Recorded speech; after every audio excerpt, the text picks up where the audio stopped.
Whether you are newly diagnosed or your Parkinson's journey has been years in the making, our hope is that this event will help you live your best life possible. Yes, a life with Parkinson's disease and the challenges it presents, but also one full of community, new experiences, and optimism. The American Parkinson's Disease Association has organized this event to provide you with the opportunity to learn. We hope it will be informative and a fun day. Be sure to visit the sponsor booths out in the hall during the breaks. They have resources and valuable information to share with you. A huge thank you to our silver sponsors, Boston Scientific and Lundbeck, and the exhibitors, AbbVie, Abbott, Acadia, Accorda, Allergan, GE Healthcare, Medtronic, and Vertical Pharmaceuticals for their support. Without it, this event wouldn't be possible. How many of you are new to APDA? Quite a few. Well, welcome. I'm going to tell you a little bit about who we are, because everyone asks, what do you do and who you are, so I'll let you know. APDA stands for the American Parkinson's Disease Association. We're a national organization that began way back in 1961 and is the oldest grassroots Parkinson's organization in the country. Our chapter, the Northwest chapter, is celebrating its 35th anniversary. We cover Washington, Oregon, Idaho, Montana, and Alaska, and were founded in 1984. We are now among the largest and most active chapter in the nation, with just 4 staff members, 3 of them whom are here today. Myself, Jen Gillick, our program director, who probably almost 100% of you have spoken to at some point, and then Allison, our campaign manager. And then there's Kirsten Richards, our Director of Development, who's back home at the office holding down the fort for us. The funds raised by APDA Northwest are invested right back here in our community. So while we're part of a national organization, every dollar that we raise helps us be able to put on programs like this and other, our rider pay, caregiver stay off, and some other things I'll tell you about. So what I like to say is that APDA provides help for today and hope for tomorrow, and that is twofold. The hope comes through funding of research, and the help comes through education programs, direct services,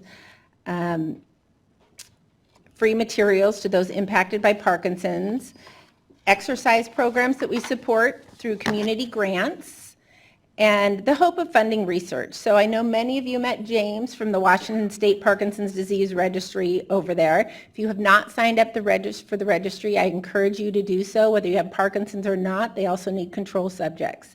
And it helps fast track Parkinson's researchers with subjects.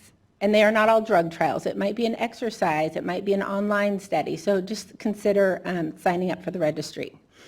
We also proudly invest in the most promising clinicians and scientific projects that focus on the discovery of the causes and finding a cure for Parkinson's. Recently, in March, I think it was, yes, it's all blending together, we held our first ever research symposium in the Puget Sound area that brought together researchers from every major research institution in Washington with people impacted by Parkinson's. And if you missed it, that entire symposium is up on our website and you can rewatch it. We are pleased to be here with you today and offer you this fantastic and knowledgeable group of presenters. But enough about us. This day is about you, your participation, your questions, and your learnings. Few housekeeping items before we get started. The bathrooms, if you didn't know, are right out here. There are tables at your desk that you can pop up to take notes on or set your coffee. Please silence your cell phones. There are snacks and beverages in the room right next door to us, and that's also where lunch will be served later. We will be, and that'll be open during breaks. And with no further ado, oh wait, hold on, Jen told me a few other things.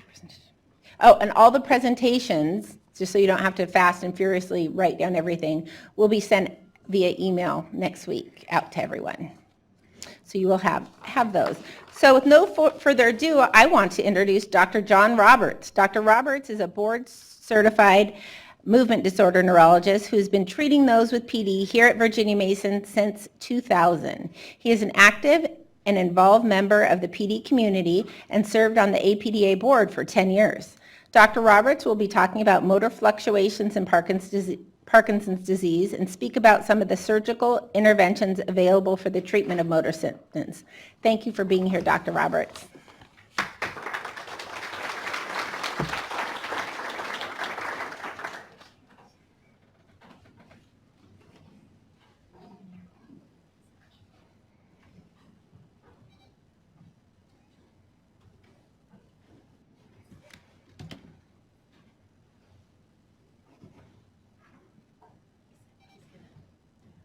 Oh, is he? Do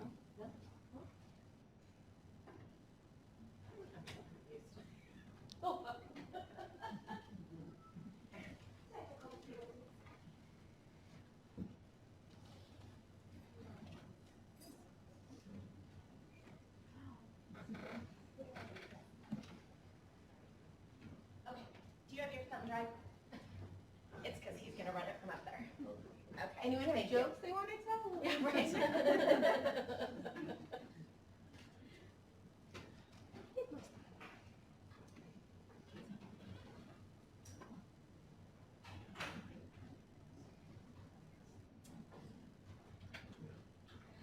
What's a ninja's favorite drink? Anyone? Anyone? Wata! What's a ninja's favorite hotel chain? Hyatt! Right. Those are my only two clean jokes that I know. Didn't I see that on Nickelodeon? Maybe Nickelodeon, yeah. As much comedy as I got this morning. Hey, look at that. It got us to the presentation, though. Yeah.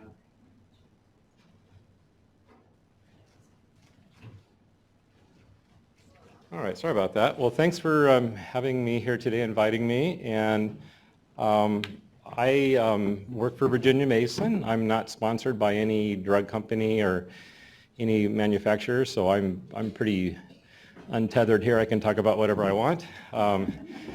But I'm going to just give you the facts about Parkinson medications for treating the motor symptoms of Parkinson's disease, and I'm also going to talk about deep brain stimulation a little bit at the end.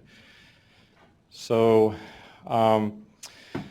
with medications, it seems overwhelming that there's a lot of medications, but really they can be divided into categories that make sense on how to use them.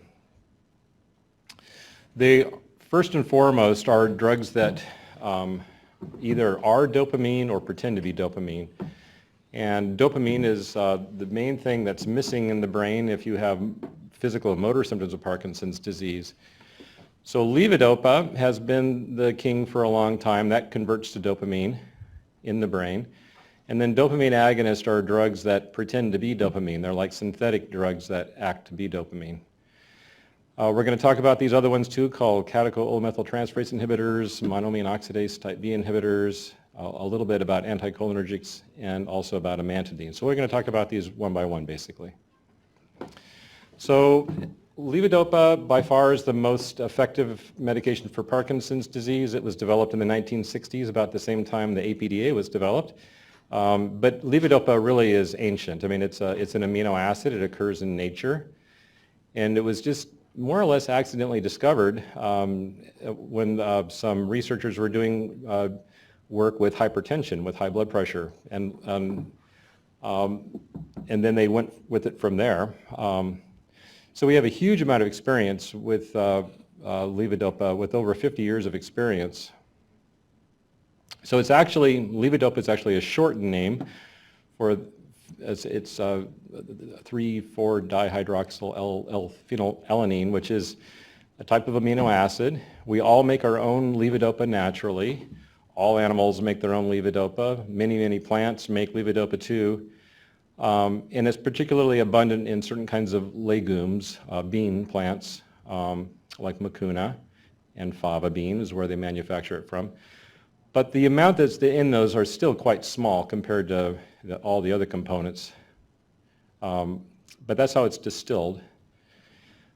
So the problem with Parkinson's disease is you're not making enough levodopa. So your machinery, your brain cells that know how to make levodopa from your dietary source, which is tyrosine, is not there. But you do have the machinery to make dopamine out of levodopa. So that's the whole concept, is that you can take levodopa and produce your own dopamine from that. So this Swedish biochemist named Carlson was the one who actually discovered it along with a couple other people, and he eventually won the Nobel Prize for this. So that's the only Nobel Prize associated with Parkinson research thus far. And back in the 60s, levodopa was used alone. It took a lot of levodopa. So most of you that have Parkinson's on levodopa in the form of like carbidopa, levodopa, or Sinemet probably take anywhere from 300 to maybe up to 1,000 milligrams total per day. With levodopa alone, you have to take about like 1,000 to 3,000 milligrams a day to get the same effect. And with that comes a lot of side effects. So that's why carbidopa was invented. Basically, it's a synthetic that prevents levodopa from becoming dopamine outside of the brain. So it allows you to take a lot less levodopa than you would have to otherwise if you were taking just levodopa alone. But it also cuts down the nausea, because that was one of the big problems with plain levodopa that came out in the 1960s, is that people would get very sick when they took it to start with. So the brand name Sinemet just is a trick on Latin words, meaning without sine, and emet without emesis, or vomiting. So Sinemet means without vomiting, basically. So that's where the brand name came from, so kind of a trick on words. And then it became a generic. So levodopa can cross the blood-brain barrier. The carbidopa can't. So that's why levodopa can get into the brain and then convert to dopamine there. But levodopa also gets from your intestines into your bloodstream the same way that amino acids do. And amino acids are the building blocks of protein. And, particularly you get in your food protein, like anything that's made from an animal, any kind of nut, beans, heavy in protein. Dopamine itself can't cross the blood-brain barrier, so you can't take dopamine pills, because for one thing, they can't get from your gut into your bloodstream, and even if you gave yourself an injection of dopamine, it can't cross from your bloodstream into your brain very well at all. So that's why levodopa is used.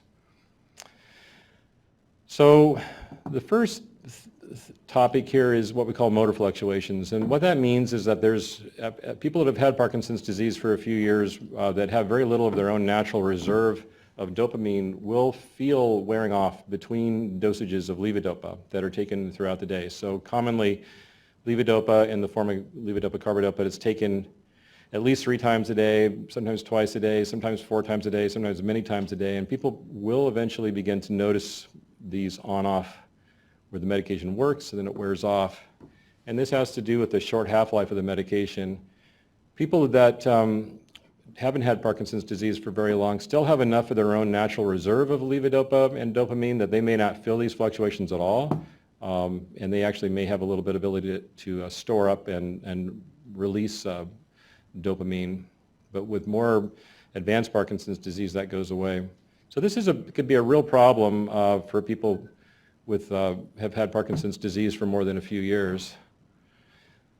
Another side effect of levodopa are what are called dyskinesias, and dyskinesias are hyperactive movements that are a side effect of the levodopa. You wouldn't get them if you didn't have Parkinson's disease and took levodopa, but it's what happens when your brain is starved from dopamine, and then all of a sudden you're given dopamine, you get these overactive movements. So it's kind of the opposite. So this video will play maybe, or not. It may not. Anyhow, they are kind of wiggling movements that occur, and they can occur when the levodopa is at its peak levels in the bloodstream, or they can occur as the levodopa levels are rising and falling. That's called diphasic or biphasic. I guess this isn't going to want to play. Sorry about that. So to get rid of motor fluctuations, there are several things that we do in clinical practice. One thing is we sometimes use various time-release versions of carbidopa levodopa. Sometimes we mix those together with the quick-release, the immediate-release versions. Or we use these adjuvant drugs, these other helpers like monoamine oxidase inhibitors, catechol-methyltransferase inhibitors, dopamine agonist, and we're going to talk about these. So the time release, the original version was branded Cinemet CR, a controlled release, but now it's available as a generic, and it's usually going to be carbidopa-levodopa ER. And these are just tablets that are designed to dissolve slowly over time, so they just gradually dissolve in the intestine and release the drug gradually. So like with immediate release, this shows a graph of the concentration of levodopa in the bloodstream over time. And with immediate release, you get a pretty sharp up and down fluctuation, and with time release, you get a more smooth. And then a product, about 3 years ago, a product called Rytari came out, and Rytari is also just carbidopa-levodopa, but it's these fancy little capsules that have beads in them that have some immediate release carbidopa-levodopa and some time release in a ratio of like 1 to 4, I think. And they come in all different strengths. And what they do is they reduce the motor fluctuations. This is just a graph from a research study that shows that it reduces off time. So the amount of time that the person was off was quite a bit less using Rytari versus just immediate release carbidopa-levodopa, which is in the red lines here. So their off time was reduced quite a bit. So it's an interesting product, and it can make things more convenient. Because it's a time release capsule, you have to increase the dose of levodopa you're taking because some of it just passes right through you and doesn't get absorbed. So we use these conversion tables to convert from immediate release carbidopa-levodopa to the amount of Rytari that a person would need. And we can just use these tables to get a starting place. So basically, a person who's on carbidopa-levodopa immediate release tablets at a certain dosage, we can make an overnight conversion right to Rytari from that. So people who should use levodopa, I think right from the beginning, generally are people who are on the older side, and old is kind of a relative thing. It kind of depends on the person's general health. So there are definitely people who are 80 years old and seem quite young, and then there are people who are 60 years old who seem quite old. It's just the way it is. But the people that are probably going to be less apt to tolerate some of the other drugs are probably a good candidate to start out with carbidopa-levodopa as their first-line treatment. And people who have a lot of other medical conditions besides just Parkinson's disease, people who have diabetes, high blood pressure, heart disease, cancer, who are on other medications, who have other fairly complicated medical situations, carbidopa-levodopa is probably going to be their go-to drug because they're going to have fewer chances of other problems, side effects. And those people who are on other medications for other medical conditions in particular, because there's less chance for drug-drug interactions with carbidopa-levodopa than there are with some of the other Parkinson medications. So because levodopa is an amino acid, it's best to take it apart from protein food consumption. And so there was a nice study done about 20 years ago now at Georgetown University, which demonstrated that if you take your carbidopa-levodopa with food, with protein food, you can reduce the absorption by as much as 75%. So you can lose about 75% of the pill. So those researchers figured out that you should probably take carbidopa-levodopa at least 30 minutes before you have a protein meal, or at least 2 hours after a protein meal to maximize the absorption. And so that seems to work, and people that have Parkinson's disease often will notice that there is a difference between taking it with and without food. So there was a study that was not sponsored by any drug company. It was just using generic carbidopa-levodopa, looking at treating people who were new to carbidopa-levodopa over time and watching how they did over time, and then even after the drug was washed out after a couple of weeks, how they did. And they just called it the L-DOPA study, which is just an acronym for all the letters of the name of the study. But it showed that certainly the bigger the dose, the bigger improvement. So this is an upside down scale. So the lower you go on this scale, the better you are. So people that took 600 milligrams a day of levodopa did better than placebo. And over time, over the course of, this is 40 weeks long, and then the patients were allowed just to wash out. And even 2 weeks after a washout of the not taking any carbidopa-levodopa, the people who were taking drug were still doing better than those who did placebo. So this was some at least weak evidence that there may actually be a disease-modifying effect with using levodopa. Now, carbidopa-levodopa is not just used alone. It's often used in combination with other drugs. So the dopamine agonists, monoamine oxidase inhibitors, catechol-methyltransferase inhibitors, and amantadine now is becoming very popular. So often there's these complicated combinations that people end up on with Parkinson's disease. And then as an aside, there's other ways to get levodopa into your body. Some of you might be familiar with Duopa, which is an intestinal gel of levodopa, and it's been around for several years. It first came out in Europe and came out in the United States a few years ago. And instead of taking it by mouth, you have a tube implanted into your stomach, and I found the least graphic picture I could find here of this, but you have a tube surgically implanted with an extension that goes down to the small intestine called the J-tube, jejunal, and it delivers via a little pump a gel version of levodopa slowly all throughout 12 hours of the day. And so this gives a very, very smooth effect right to your intestine. The inconvenience is not only having the tube, but you have to wear this little, you have to wear the pump in a little thing, you know, in a fanny pack, or this man has a little shoulder harness thing.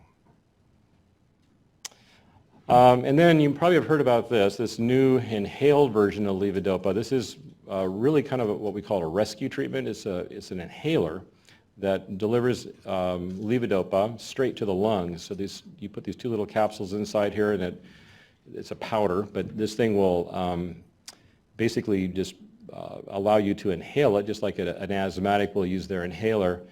And this allows levodopa to get into your bloodstream super quickly because anything that goes through your lungs gets into your bloodstream extremely fast.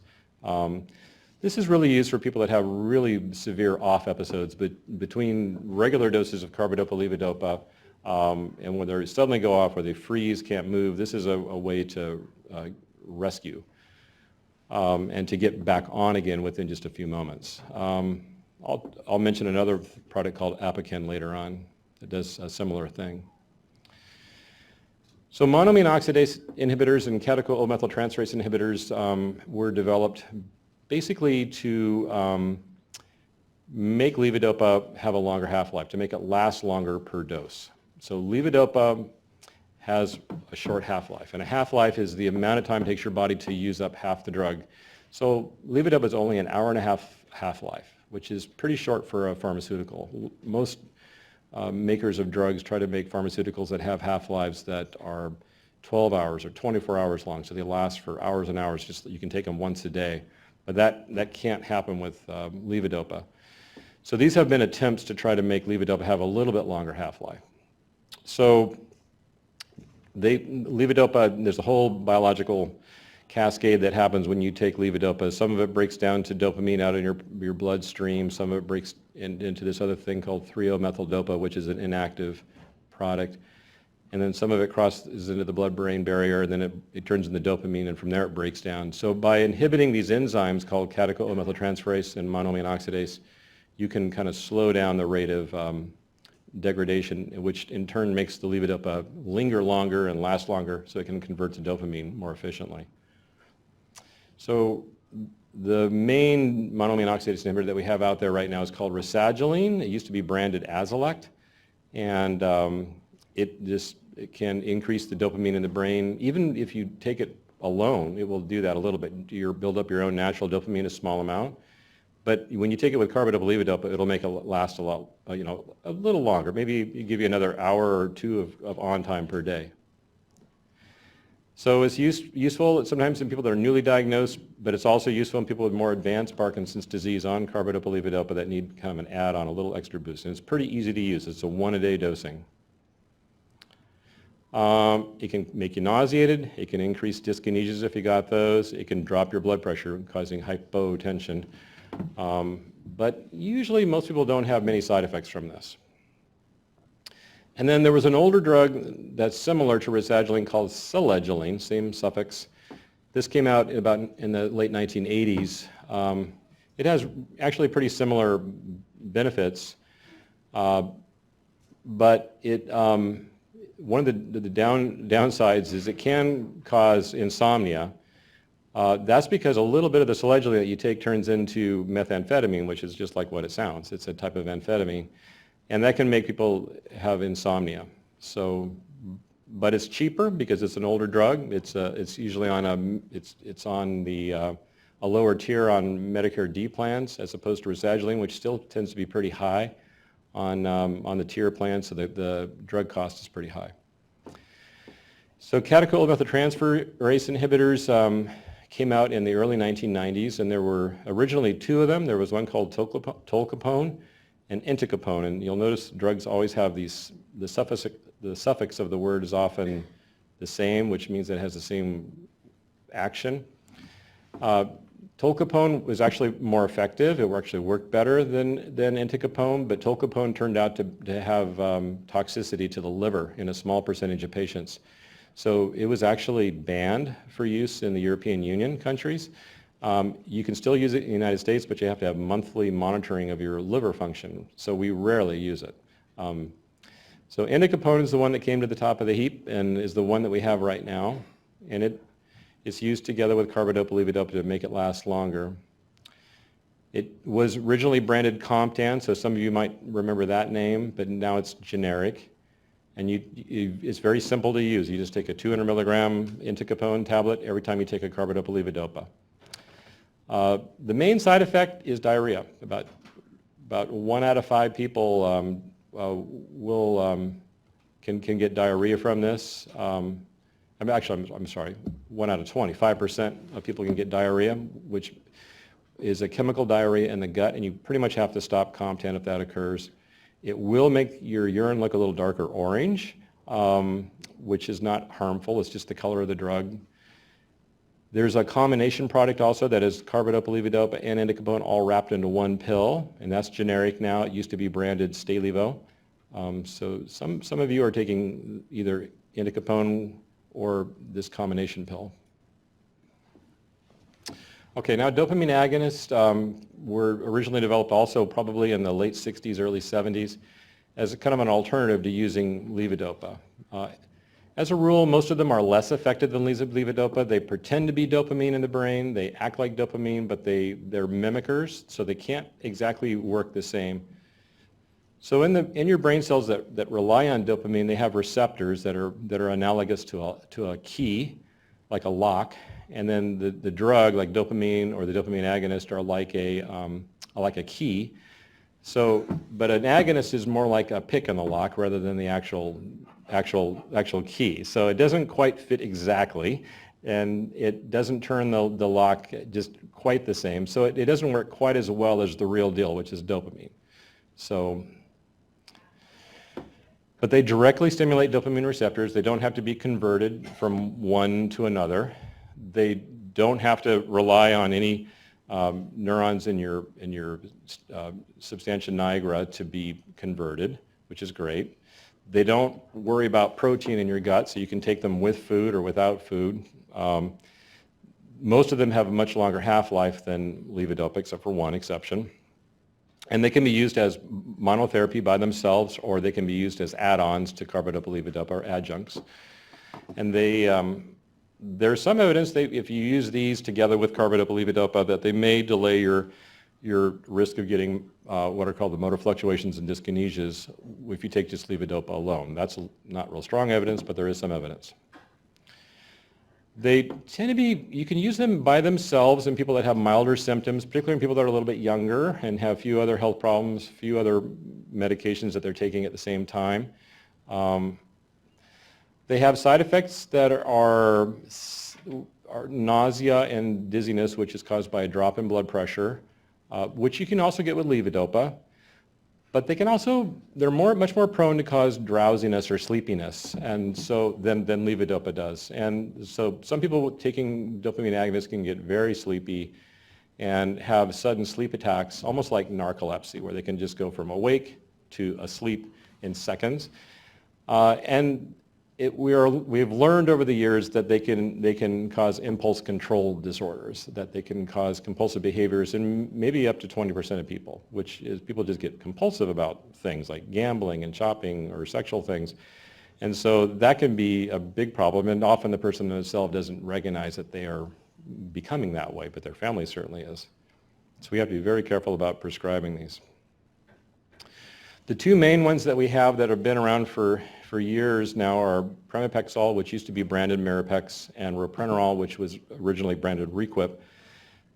In my view, they're very similar to one another. They're both pills, and they are now both, they have very similar beneficial effects and side effects. The dosages are different, but you can kind of switch between the two if you needed to.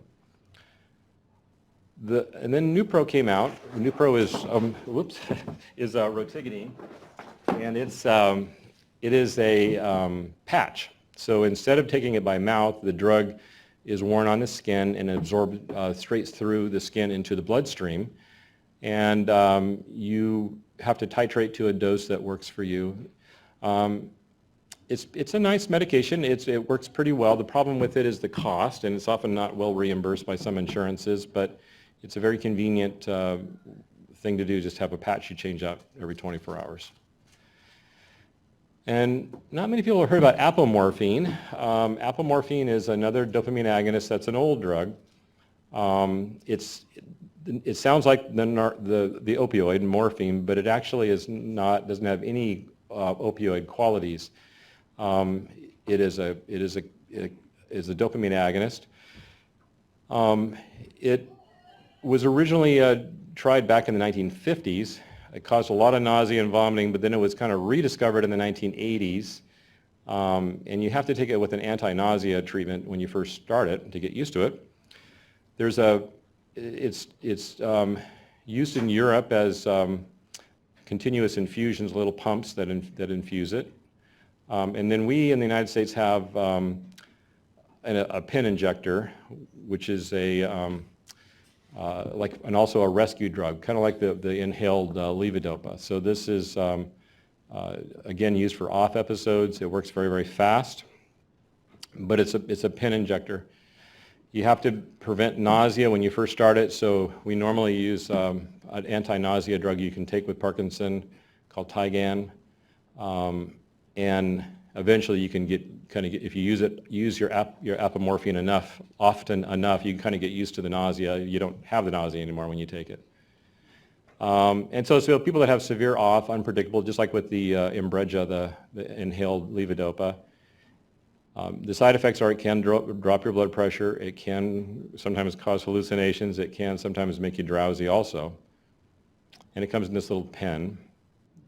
I don't think my videos are going to work today, but anyhow, it goes from off to on very quickly. So dyskinesias are one of the other big things that we try to treat. And once again, to try to treat that, we sometimes try to dose carbidopa levodopa with smaller, more frequent doses, or we use amantadine. People that have what they call the diphasic, the kind of dyskinesias that happen as your levodopa is taking effect and wear off, you can try time-release carbidopa levodopa. You can also use these things to prolong the half-life of levodopa and dopamine agonist. You can also use amantadine for that.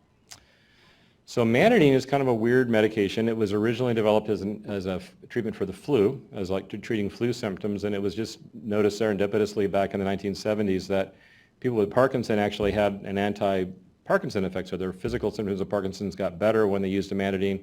So amantadine went back and went through all the research trials to become a Parkinson drug, and it was branded Summerwell, and then it became a generic, and now it's branded again under time-release versions. But it's also been found since the 1990s to be a pretty effective anti-dyskinesia treatment, so it blocks the dyskinesias from occurring. And so that's what it's mainly marketed for now.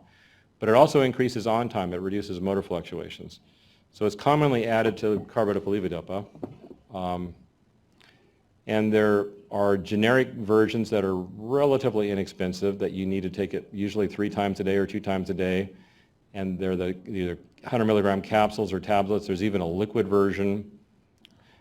And then there's these newer time-release versions that are currently branded that are one-a-day versions. And I'll touch on anticholinergic drugs. These are old medications that were the original kind of drugs used to treat Parkinson's disease and a variety of other things. We still have them. There's trixafenadil and benztropine. They're very inexpensive. They mainly help tremor. They help the rigidity somewhat.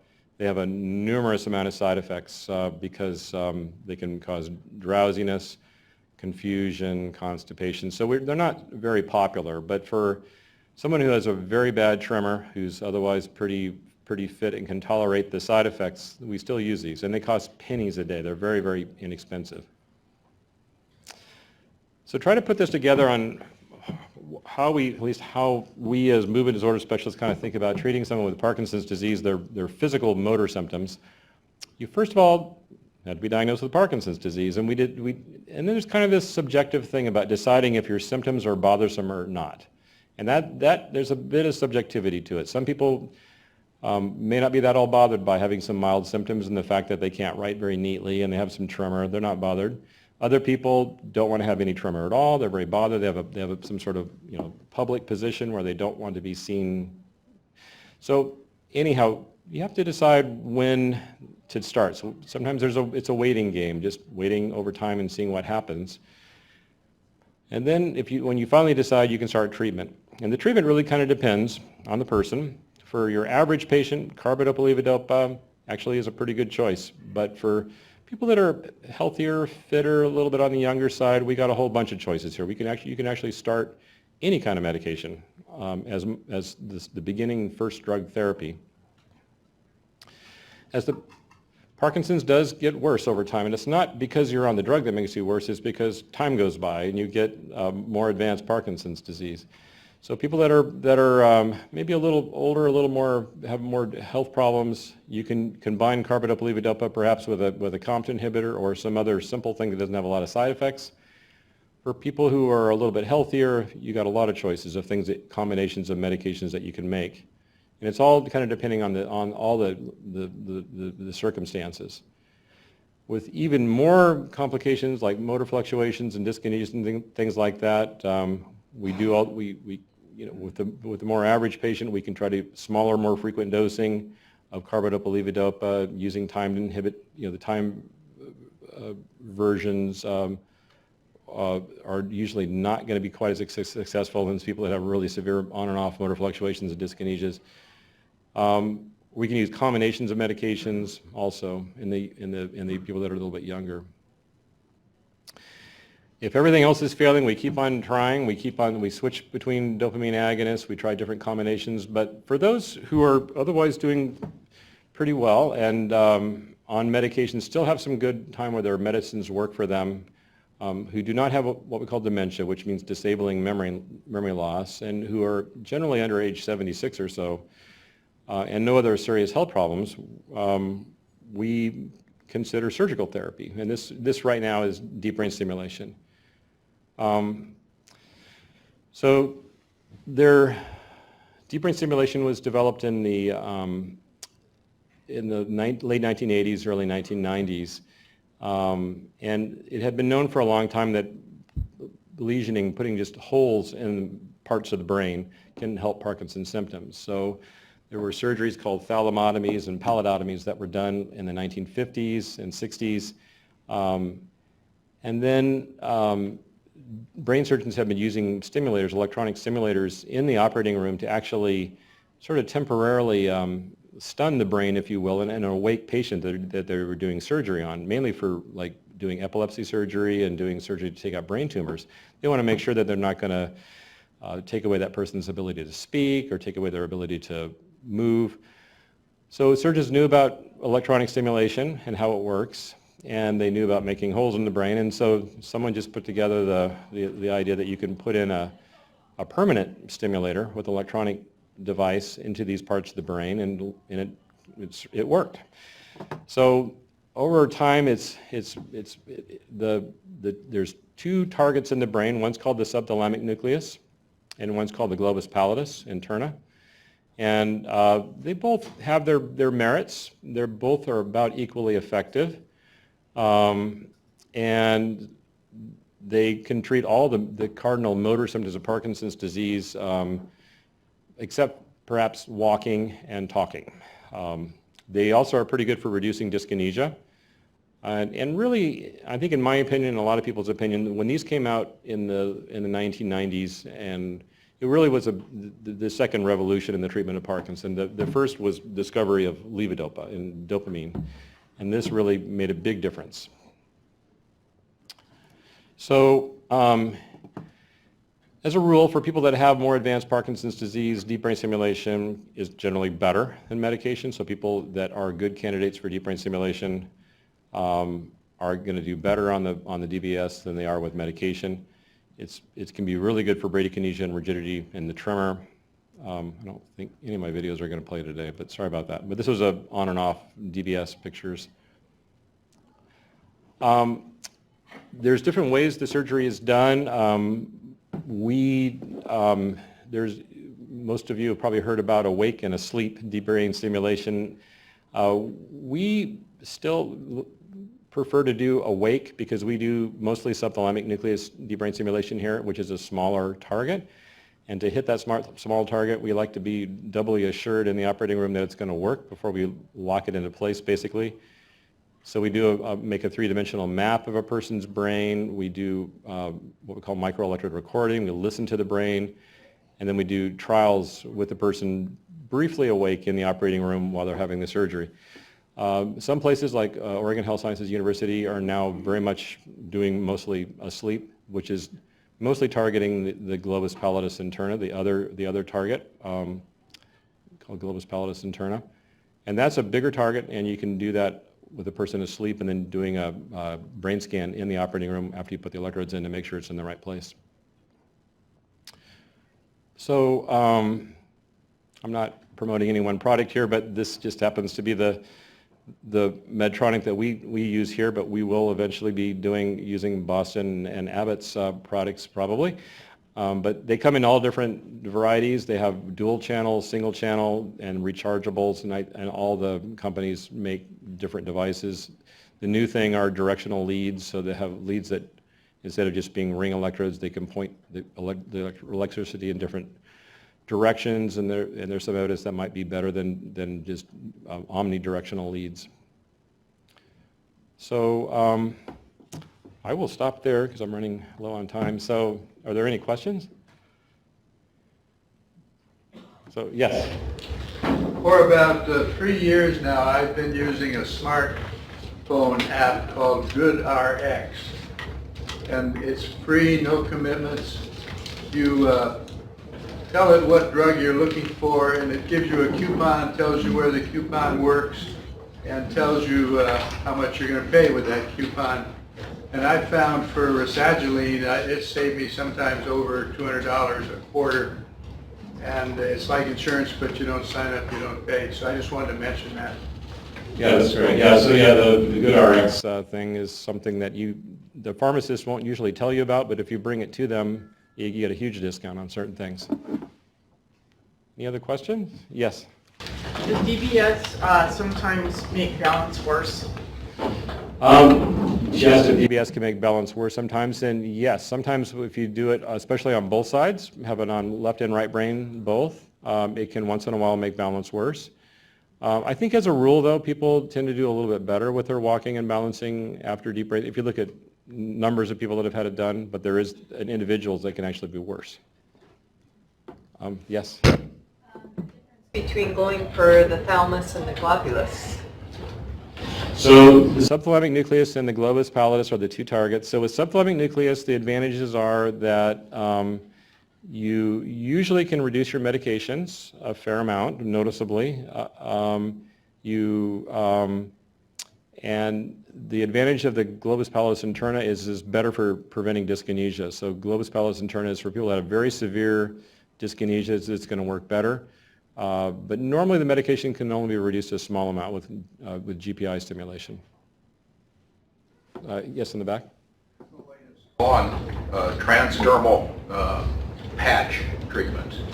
So, oh, you're talking, so there's a patch for carbidopa-levodopa, and it is being developed, well, with a company called Neuroderm, which is out of Israel, and then Mitsubishi, which is a big Japanese company, bought them. And so I think it'll probably move forward because Mitsubishi probably had more capital than a small company. And so from what I understand, it is moving forward.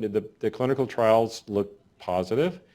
I think it's just all the details of getting something that complicated into the marketplace. That's all I know. But over here, yes.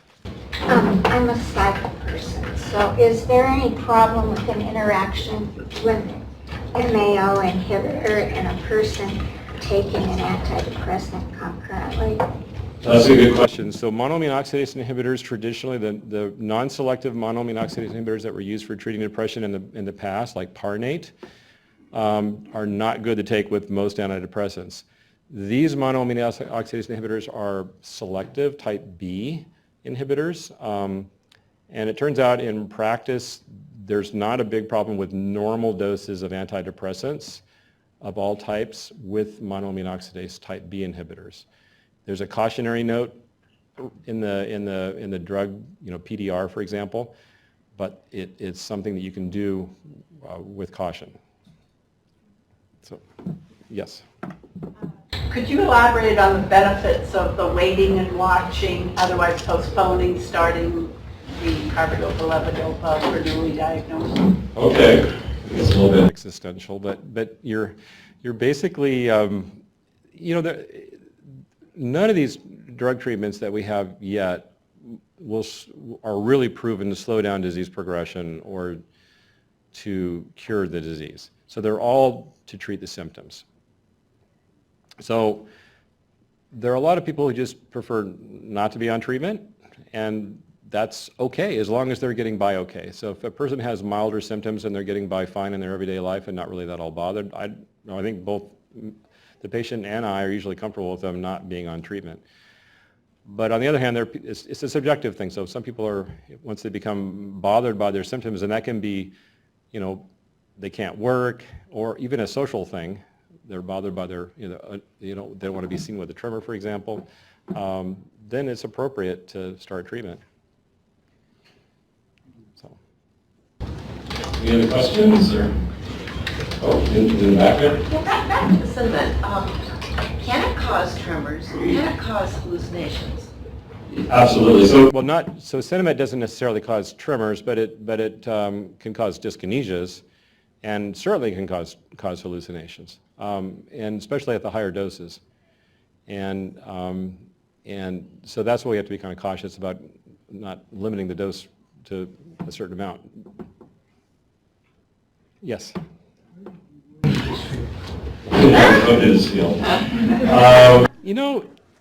That's a good question. So it's kind of one of those things, just like I think we all in life, one thing leads to another.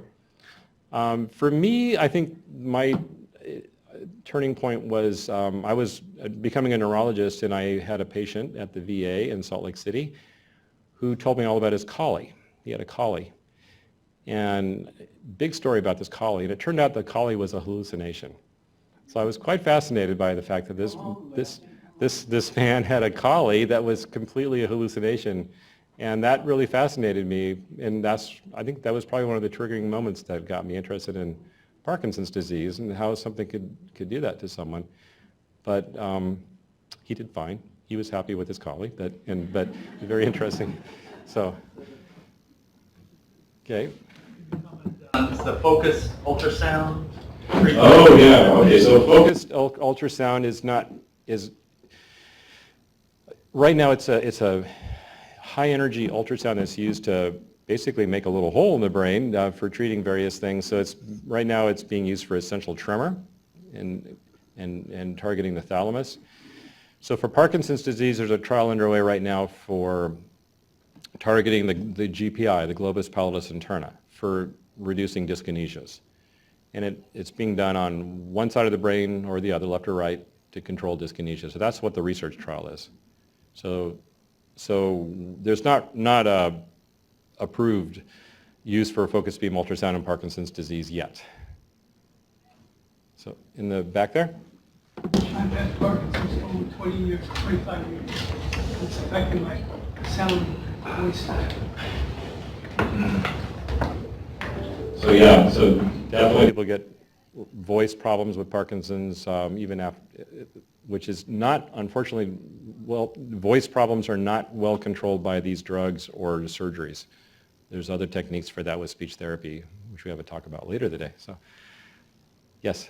In the case of the DBS treatment, are the results seen fairly quickly after that, or is there a given time over which there has to be an adjustment period between the time that the DBS is formed and results are seen? So after deep brain stimulation surgery, the benefits are usually fairly quick, especially for subthalamic nucleus. So we often see the benefits within just a couple of weeks of starting the stimulation. With globus pallidus interna, there's usually more of a delay, like up to a month. But then we usually allow about 3 months to do programming sessions to kind of fine-tune DBS once it's been installed. So, yes, next. Have any of the alternative treatments? Like a friend was telling us something called a Bright machine, and somebody else was talking about a cold laser, red light therapy. I can't speak about either one of those things, I'm sorry. So, in the back there? Yeah, we just attended the World Parkinson Congress in Kyoto, and one of the big things there was that they're really looking at Parkinson's as not being Parkinson's disease, but Parkinson's diseases, because there's such a wide range of individuals' experiences with the disease. Is there, are you aware of any studies that look at why some people do well and, progress really slow versus other people who progress more rapidly? Right, so that's a pretty big topic. So the fact that Parkinson's disease, there are some constants between people, but there's also differences. So, and you're right, it may be more than one condition that produces similar symptoms. We clearly have genetic versions of Parkinson's that are probably different than what they call the sporadic version that just the average person gets, and then there are, and then some people seem to do well for a remarkably long period of time, and other people over a course of 1 year do badly. So that isn't well understood why there's such big differences, but there is research going on looking at what are called biomarkers and trying to identify people early on who might have the less aggressive kind of Parkinson's disease versus the more aggressive. Microbiome and gut interaction with the brain. There was a lot of talk about leaky gut and all this stuff. It was really pretty interesting. Good. Okay. So about one more question maybe, so go ahead. We received an email yesterday from someone all hyped about UDCA. Have you heard of that? Can you repeat that again? UDCA. It's some kind of acid that just came out for Parkinson's. It doesn't sound too good to me, but I wondered if you'd heard of it. I'd have to look at that. I'm not sure what you're referring to, so I'm sorry. So, okay, well, it's 11:30, so we'll try to. All right, well, thank you very much.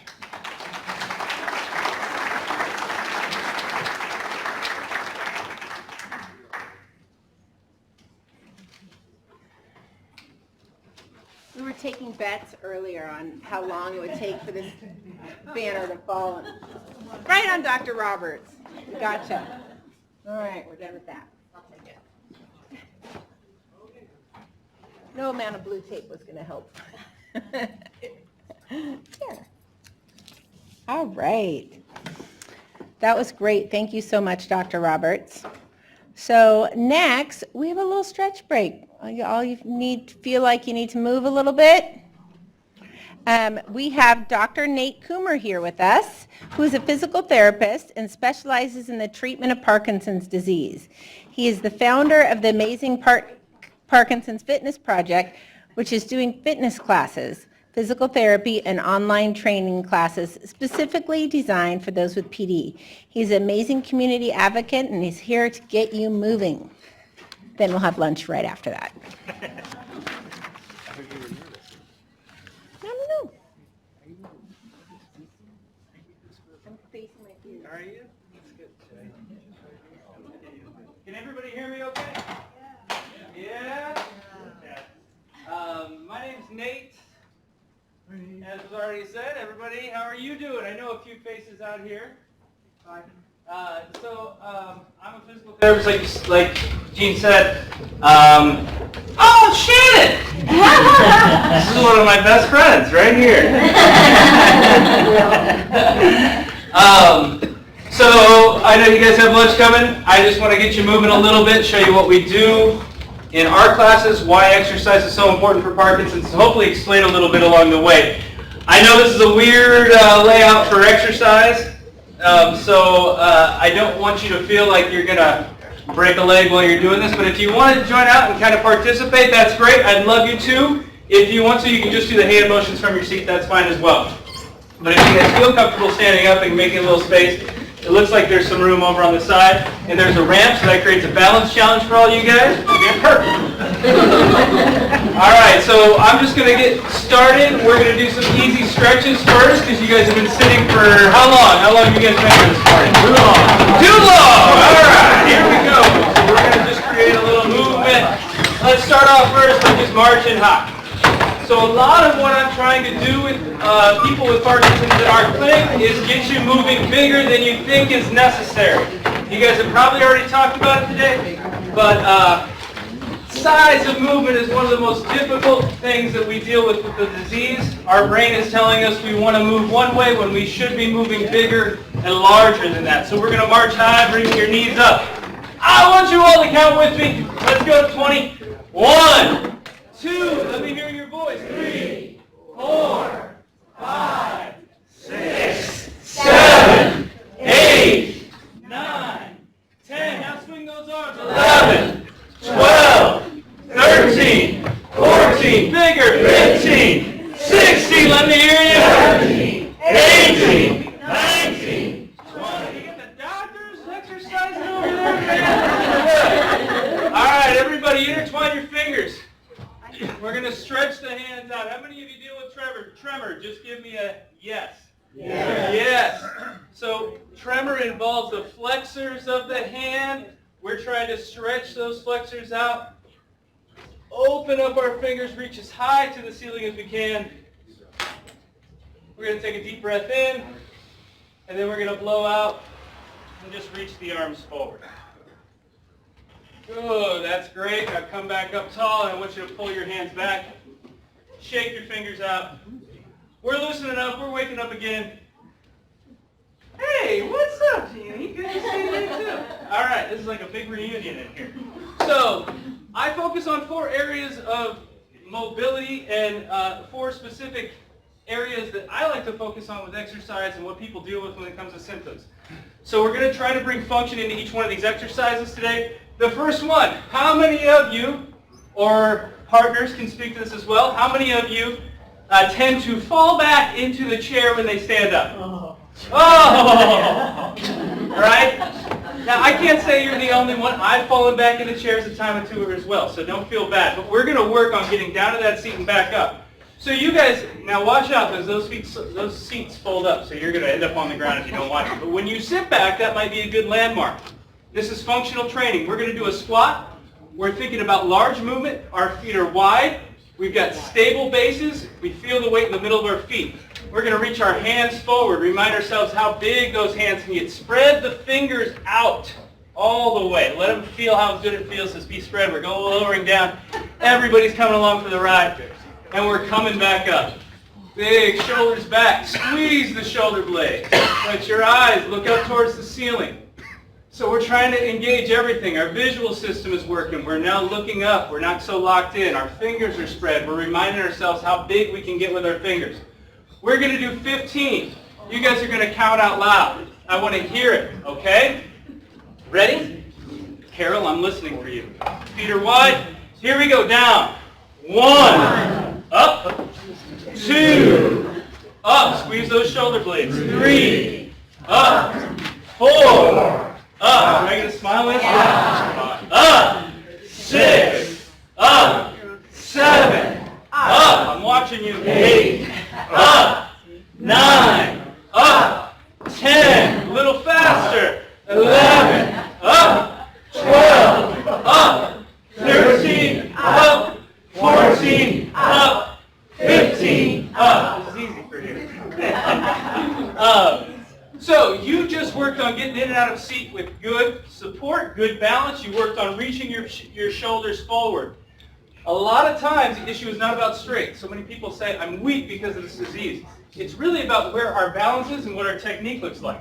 So when we sit down in that chair tonight, when you guys go home, or when you go to lunch, I want you to think about shoulders in front of your feet as you lower down, bottom back, okay? Instead of keeping ourselves so upright. When we stand up in the same way, I want your hands to go forward, shoulders forward, so that you stand up with good balance and good support. All right? Next one. How many of you deal with shuffling when you're walking? Anybody? Nobody. Everybody's fine, right? Yeah, we got a couple. All right? Hey, you made it all the way over again. All right, so shuffling a gait. One of the things we know through research is that part of the problem is that we're not moving our center of gravity from one leg to the other as well or as confidently as we used to. Walking requires us to stand on one leg and then the other. So we want to work on that. You guys are already doing it. I see you're swaying like penguins back there. So we're going to come down. We're going to work on getting our center of gravity from one leg to the other. Meaning, you're going to do it too. Hands are together. We're going to use our whole body. We're thinking about how far we can go from one side to the other, but we're also thinking about big posture, opening up our hands as big as we can, spreading those fingers apart. And for those that feel comfortable and balanced here, I'm also going to ask you to look at your fingertips, because we always want to engage the visual muscles as well. If this feels unbalanced to you, hold onto the chair in front of you. We got plenty of it. Okay? We're coming back down, and now we're up again from side to side. This is just an easy rock, but you're adding in that squat to engage your legs. Think about that same sit to stand we just did. And now I'm going to make your mind work. So we're going to do this while we count down, or not count down, while we go through the alphabet, skipping every other letter. Okay? Now, stop there. That's tough. I want your movement to be the exact same that you just showed me. Nice and big, good quality. All right? We're trying to move while we're thinking. When we get distracted, that's when things really bog down. So we want to think and move at the same time. You're going to start with A. I want you so confident. I can't even, you want the room to shake. You're so confident with your voice. Nice, big, loud voice. Everybody down. We're going to go to your right. Are you ready? A. Together.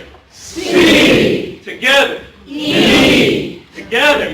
G. Together. Eyes up. I. Good. K.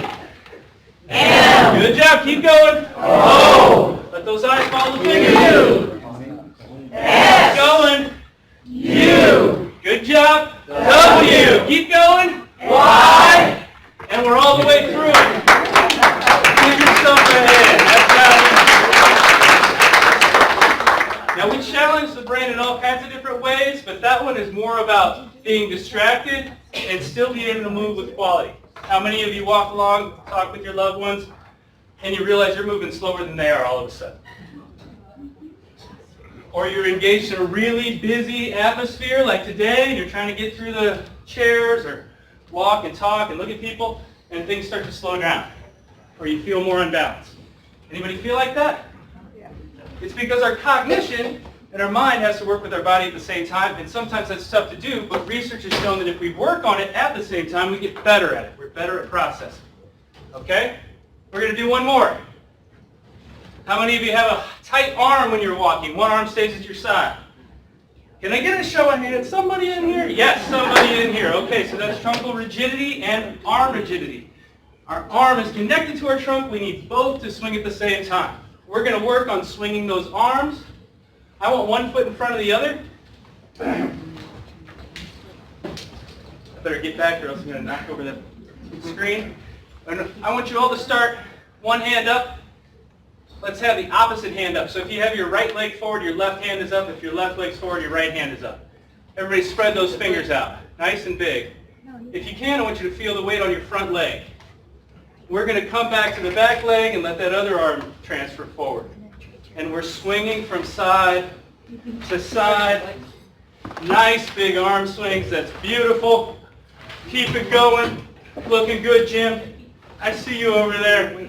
Back and forward. Nice reaches. If you can, let your eyes look up to the fingertips, and let's work on finger mobility. So we're going to, like we have water on our fingers, we're flicking the fingers as we go back and forth to get that water off of them. I got you, Thomas. Don't worry. I'll jump in your way. Go. Keep it going, guys. Keep it going. Give me 10 more. 10. Count with me. 9. Here we go. 8. 7. 6. 5. 4. Good job, Benny. 3. 2. And 1. Nice job. Has anybody worked up a knife on tight yet? Okay. So I just have one more before I let you go. Another mind game, because not only do we need to move while we're distracted, we also need to focus on specific types of cognition with movement. That being set switching and inhibition. So two things I always talk about. A researcher out of Oregon, Faye Horak, has done amazing research on why people fall. And if anything, as a physical therapist, my job is to try to keep you on your feet, because the people that stay on their feet tend to be the happiest. And so we work on that. We know that falls are also not just a problem of balance, but also a problem of cognitive processing. So we're going to do a set switching task. I'll show you what that looks like. You all have two hands. I hope maybe not all, but hopefully all. Right and left. Your right hand is going to be 1. Can everybody say 1 as they raise their right hand up? 1. Good. Your left hand is going to be 2. 2. How many of you taken boxing classes? Good job. Nice work, guys. So we're going to box. All right? You're punching forward with 1 or 2. All right? I'll put my hands up. You want to put your dukes up like you're punching. So let's practice it. All right? Are we ready? You ready? 1. And everybody repeats with me. 1. 1. 2. 2. 2. 2. 2. 2. 2. 1. 1. 1. 2. 2. 2. Good job. That was great. Now I want you all down in a squat. I want your knees bent. Partial squat. So you're ready to go. Your stomach's tight. All right? We're going to give nice big punches. All right? I want to see it. I want the power in your voice to come out. Ready? 1. 2. 2. 2. 2. 1. 2. 1. 1. 2. Good job. You did great. Now you have to switch it. Okay? So if I say 1, you're going to say 1 but punch with your 2 hands. If I say 2, you're going to say 2 but punch with your 1 hand. All right? Everybody got that? Clear as mud. Ready? So you're going to say what I say but do the opposite. Okay? Ready? 1. 1. 2. 2. 2. 2. 1. 1. 1. 1. 2. 2. 1. 1. 1. 2. 2. 1. 1. 2. Stop there. Good job. So that is a simple task called set switching. We're going to do the exact same thing. Now don't forget all about the reversal. You still got 1 and you still got 2. Now we're going to do inhibition. So when you walk out into the street and you've got the go sign, you've got the walk sign, but you see a car or a bike coming down the street, doesn't look like it's going to stop. You're getting split signals, right? Right. And you take that step out there, and do we make a step? Do we stop ourselves, or do we freeze and shuffle? We want to be able to stop or walk. We don't want the middle, okay? So we're going to work on stopping motion or starting motion based on what I have to say. And it's a lot like Simon Says, okay? Dukes up again. You've got your 1 hand, which is over here, your right hand, and your 2 hand, which is your left hand, all right? When I say 1, I want you to get ready to throw it, but wait until I say go. If I say no, we're all going to duck like we're getting out of the way of a punch, okay? Ready? Stomach's tight, knees bent, dukes up. 1. Ah, I got you. Every time. Ready? 1, go. 1, 2, go. 2, go. 2, 1, no. Ah, get down. 1, go. Go. 1, go. 2, go. 2, go. 1, go. 2, go. 1. Ah, she's good. Nice work. Good job. Nice job, guys. So that is just a little taste of movement for you guys before lunch. Thank you guys for joining with me. Franz, who's a trainer with us, will be back later in the day to give you guys some more movement. I hope you understood a little bit about why we do what we do with physical therapy and exercise. As Jean said, we own 2 clinics in the city, one just 2 blocks away from here on 720 Seneca, where we have classes and PT throughout the week, as well as training, and then the same thing in Leshai, which is down on the water just south of Madrona, if anybody's been there.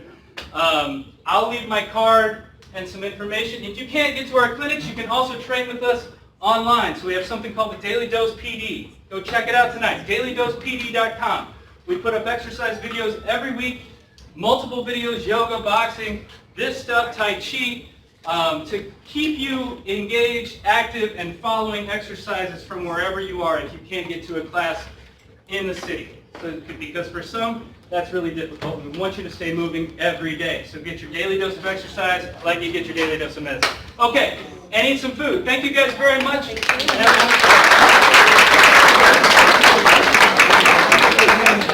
I didn't sweat this time. Oh, I'll do it. Okay, so I'm going to give you some lunchtime instructions. So listen to this so you'll know what to do, where we're going, what's happening. So we're going to take about a 20-minute speaker. You're fine.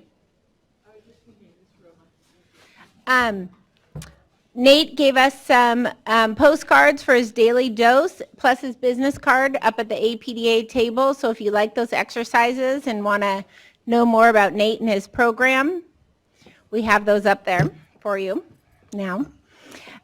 So our next speaker is Dr. Joel Peterman. He is a neuropsychologist who specializes in neuropsychological evaluation, neurodegenerative disorders, and cognitive remediation. Dr. Peterman has been here at VM for about a year, having moved from Michigan, where he was completing his postdoctoral fellowship in clinical neuropsychology. We are excited to have him here with us to speak about cognition and Parkinson's disease. So let's welcome Dr. Peterman.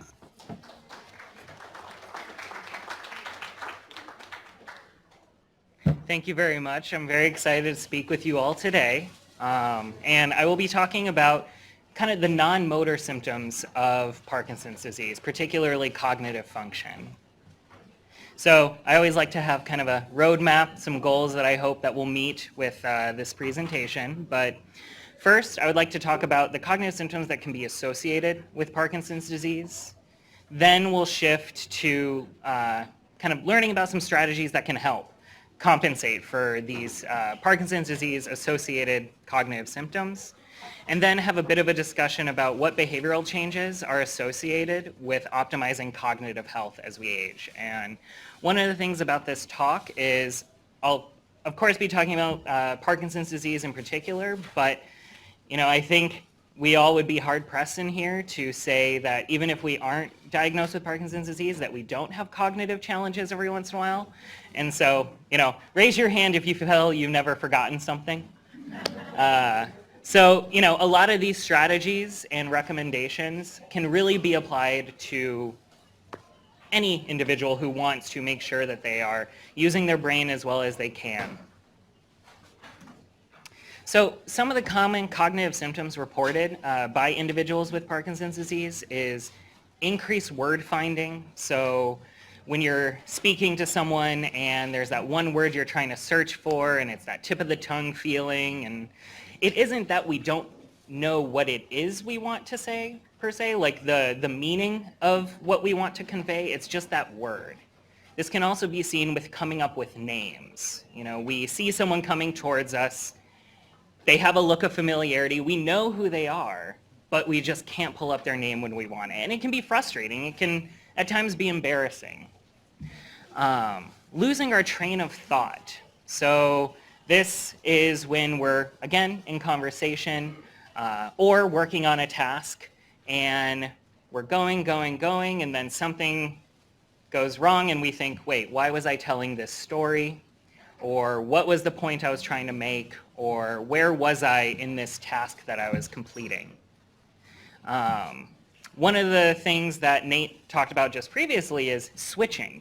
sometimes switching can be difficult in Parkinson's disease. So this could be considered multitasking, doing one thing and then the phone rings and we have to pick up, and then coming back to the task that we were previously on and not being sure maybe where we were at, or maybe even remembering that we had been working on something previously. And then finally, planning, organizing, and initiating actions. So, you know, if we are thinking about what we want to take care of in a day and kind of putting it in order of it being the most effective. So, you know, I need to get up, take my medication in the morning, and then I need to run to the grocery store. But first I need to make sure that there's enough money in the account, so I need to stop by the bank, and starting to feel confused or overwhelmed by all of those moving pieces.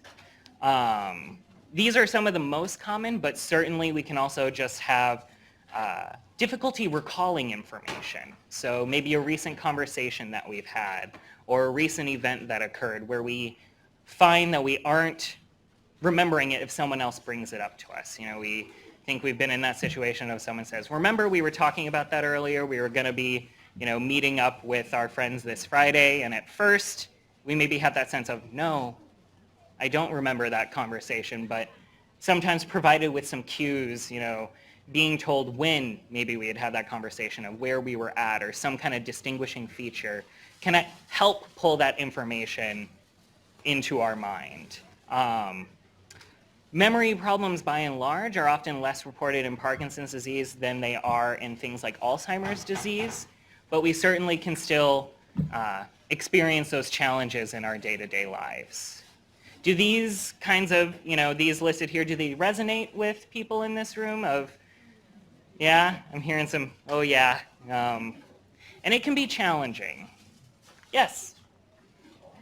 Question, but how are you very elderly? And sometimes you think, well, is this dementia, or is it maybe it's associated with Parkinson's? That's a great question. Yeah. So I'm going to actually talk about that a little bit here in a moment. So one of the challenges that we can experience as we age, you know, things change as we age. We maybe go a little more slowly. Again, that word finding. Change is to be expected, but it's hard for us to tell, is this change within the realm of what we would expect as I age, or is this change greater than, possibly related to Parkinson's disease, or potentially some other aspect as well. So I'll be talking a little bit about how we kind of tease that apart, and that's kind of one of my main roles as a neuropsychologist. So, in Parkinson's disease, about 25 to 30% of individuals with Parkinson's disease meet criteria for mild cognitive impairment at the time of diagnosis of Parkinson's disease. And so, is anyone familiar with the term mild cognitive impairment? Some of us in here. So for those who maybe aren't familiar, mild cognitive impairment is kind of a diagnostic class that was developed initially kind of to define individuals who were at increased risk for Alzheimer's disease. So it was originally kind of conceptualized as kind of a pre-diagnosis to Alzheimer's dementia. And I'll kind of, I use dementia versus disease with particular intent, because dementia is a diagnosis where we are experiencing cognitive difficulties to the point where it's affecting our day-to-day living. You may be familiar with the term activities of daily living. So things like managing our finances, taking medication appropriately, preparing meals, driving. These are activities of daily living. A diagnosis of dementia means that a person is having cognitive challenges to such a degree that it affects their ability to engage in those activities of daily living independently. Why MCI, or mild cognitive impairment, was created, or at least proposed as a pre-diagnosis to dementia, is for hopes that if we can identify individuals who are starting to show cognitive changes, but who have not started having effects on their day-to-day living, potentially we can intervene. Potentially we can help optimize lifestyle behaviors or engage in some sort of intervention that can potentially slow the progression from MCI to dementia, or at least provide a person skills earlier to help manage that transition. So if we kind of think about it, and you look at this graph here, oh, here's a mouse, this is great. So this green line here is kind of normal brain aging. So as we get older, things decline slowly, sometimes imperceptibly. You know, we just show kind of slowing of particular processes that aren't overtly in our awareness. You know, searching for words a little bit more, misplacing items a little bit more, but it's not to the point where it's affecting us day to day. What this yellowish line here is kind of this preclinical dementia.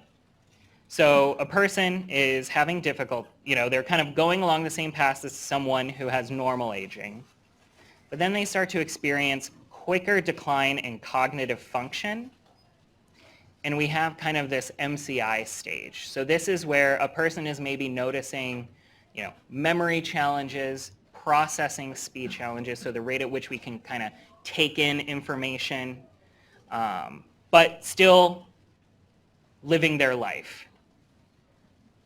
Now with MCI, there's kind of three possible pathways.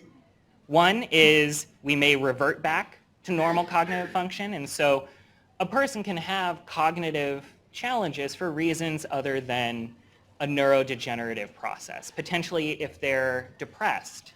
Depression, we know, can affect a person's cognitive function. And so some certain vitamin deficiencies like B12 can sometimes result in cognitive symptoms that if treated, a person kind of returns back to where they were.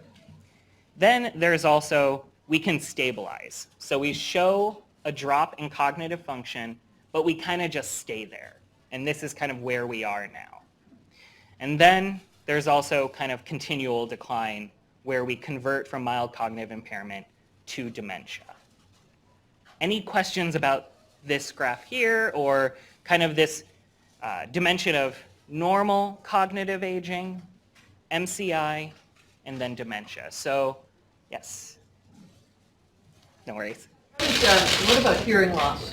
It's a great question. So hearing loss, if we are experiencing kind of progressive hearing loss that we have not had addressed yet, research shows that untreated hearing loss is associated with cognitive decline, and that it's important if we are having concerns about our hearing that we get an audiology exam, and if so, showing hearing loss, being fitted for hearing aids.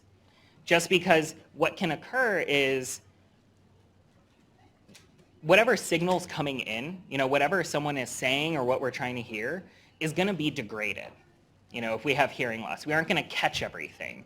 And so what we want to do, kind of what I'll be talking about in a little bit of how we can optimize taking in information and keeping it, is making sure that that initial signal is as robust as possible. So that can be having our hearing checked, that can be us reviewing what someone has said, and I'll talk a little bit more about this, but certainly hearing loss can be associated with increased cognitive difficulties.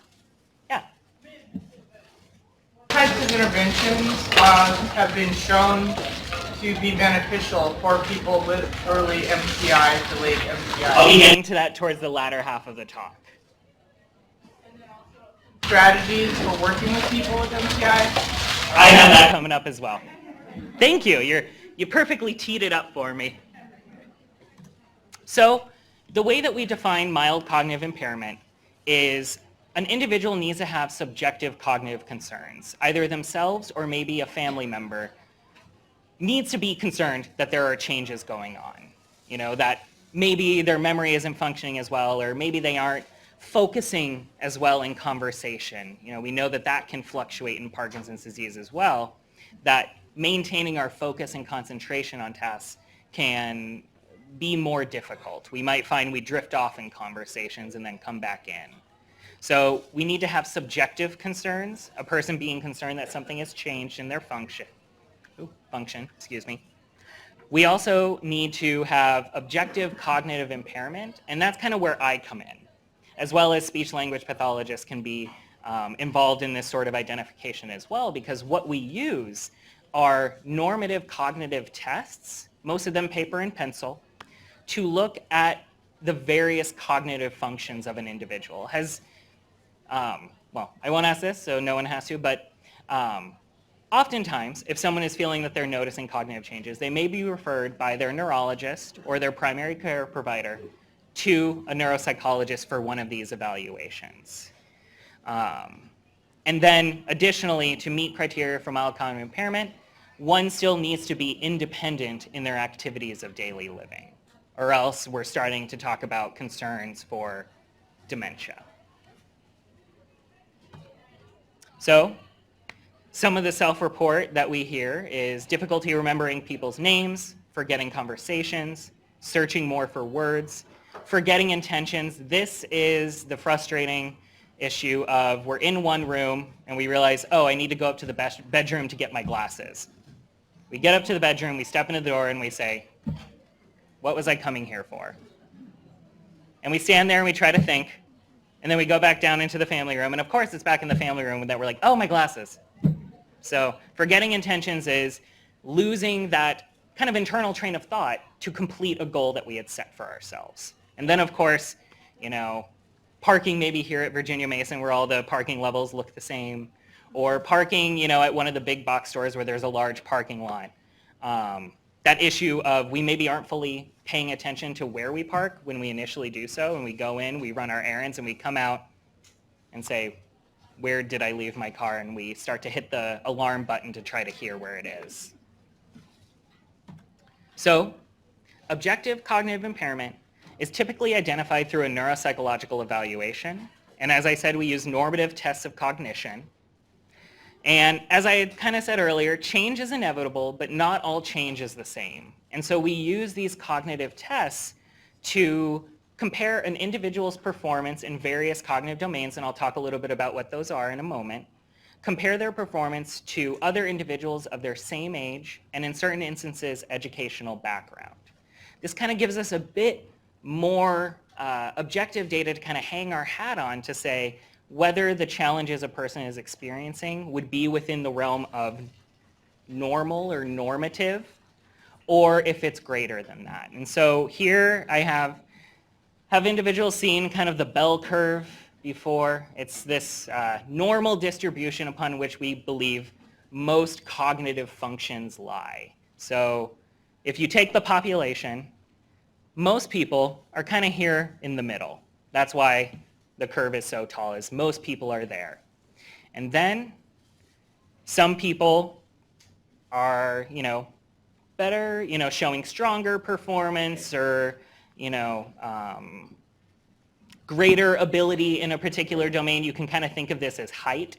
Height is normally distributed, so what is it, I think? Well, I like to tell myself that the average for men is 5'9", because I'm 5'9", but with heels, no.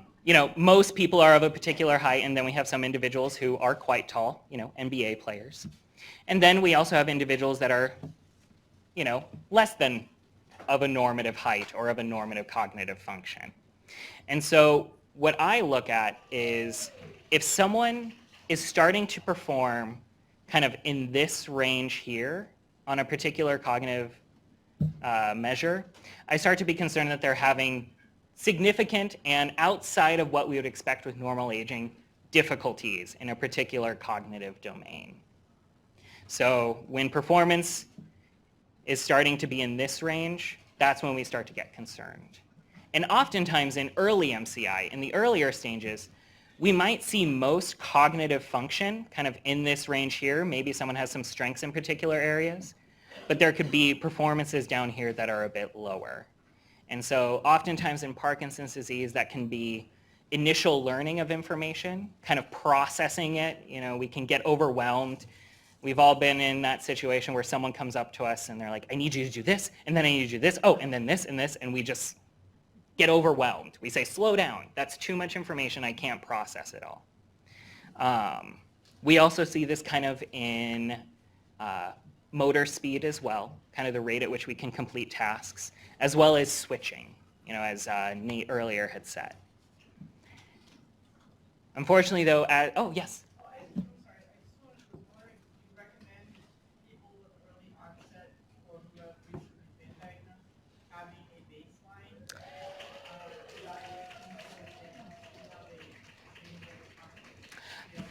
Personally, I would say I think it would be amazing if we all had like baselines to which we could compare in the future. I think if that is something that one is very concerned about pursuing, I do not think that it's out of order to kind of discuss that with either a primary care provider or your movement disorder specialist to say, I'm concerned that there could be changes in the future. I'd like to get kind of a baseline, a snapshot of right now for which future comparisons. And I have had individuals come back in for repeat evaluations, in 12 to 18 months to kind of track rate of change. While the normative tests are great in the sense that we can compare individuals to kind of their peer group, I describe it as, rather than apples to oranges, we're kind of comparing Honeycrisp to Fuji apples. But if we have a baseline and then a repeat, it's Honeycrisp to Honeycrisp. It's you. So something absolutely to consider if that is. And I will say, these evaluations can be tough. They last quite a long time. Some last anywhere from 3 to 4 hours because we're looking at a wide range of cognitive performance. So that's something I think to take into account as well. But I think it can certainly be a beneficial thing. Any other questions kind of about objective? Yes?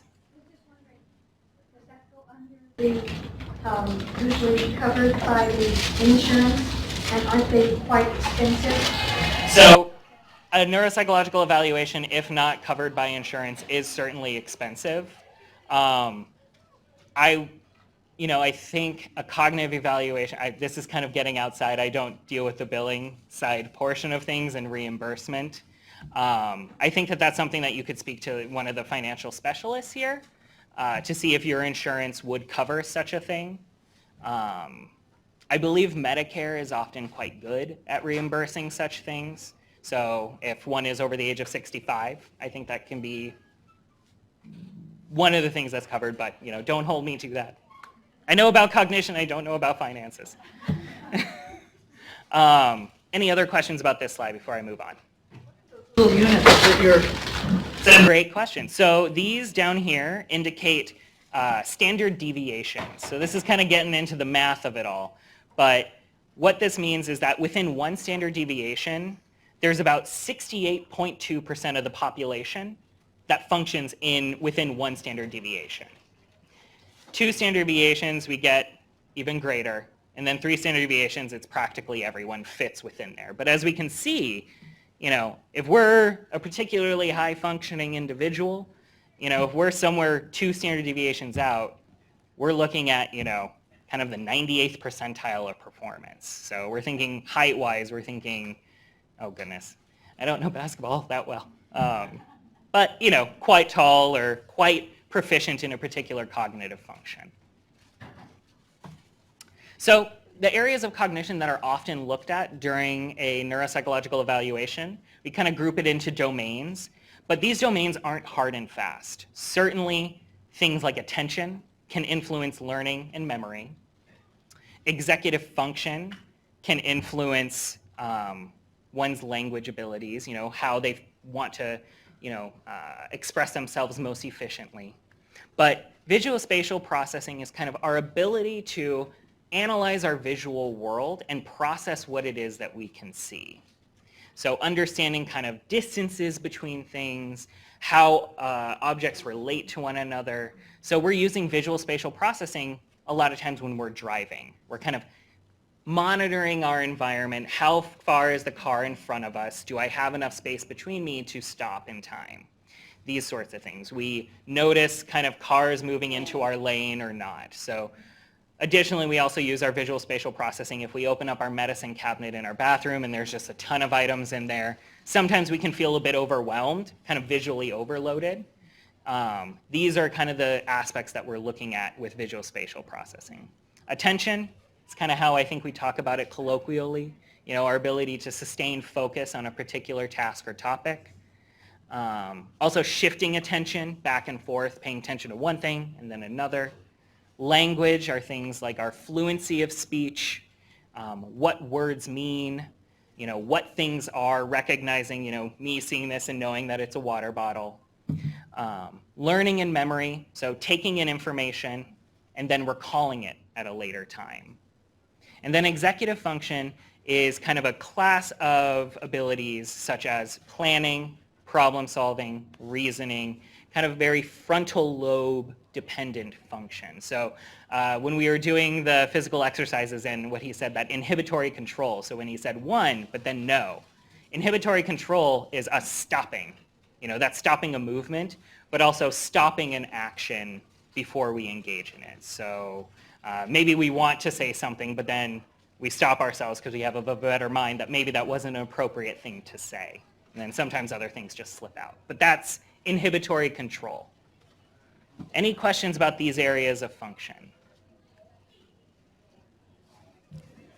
So what I'd like to talk about now are what strategies we can use. So let's say we just had a neuropsychological evaluation. We were reporting that, you know, sometimes I feel like I don't remember things that I've talked about with my family, or I'm misplacing items in the home. You know, I have my family room glasses, I have my bedroom glasses, I have my office glasses, because I can never seem to find my glasses when I need them.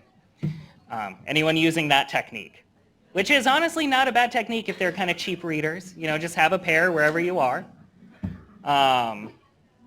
But what I like to kind of discuss with patients when I see them are these compensatory strategies that can be broken down into either external or internal strategies. And I'll be talking about the external strategies first. And this is how can we change our environment, or how we can engage in our environment to help offset any cognitive challenges that we have.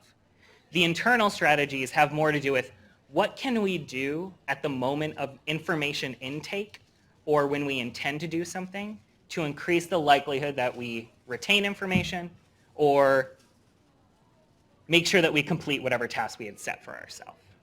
And I have this picture of the glasses with kind of the visual perception test, because compensatory strategies, they don't change kind of one's cognitive function per se. They help us better manage the challenges. So just like, you know, right now, kind of blurry, I put my glasses on and I can see all your faces. Nothing has changed in my eyes, but my glasses have helped me see better. That's kind of what these strategies are. They aren't changing one's cognitive function. They're helping manage whatever challenges we have better. So, a lot of external strategies. Sure, you look at this and you're saying, yeah, that makes sense. You know, a lot of these strategies maybe aren't rocket science per se or magic, but it's about offloading information from inside of our mind into our physical space. So the use of a calendar helps us keep track of our day-to-day activities, helps us make sure that we don't forget to do something. Written reminders. You know, maybe it's not an event on our calendar, but something we want to make sure that we get done. You know, putting a Post-it on our computer screen to, okay, make sure email so-and-so. Kind of that visual cue to help remind us of, oh yes, I need to do that.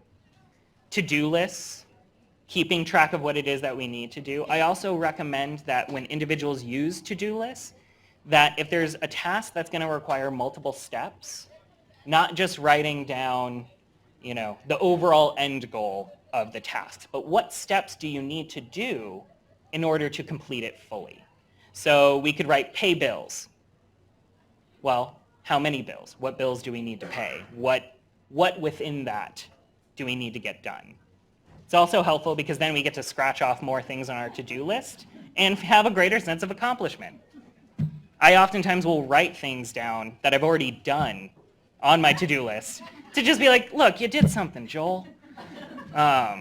Alarms can be helpful. So many of us have smartphones these days.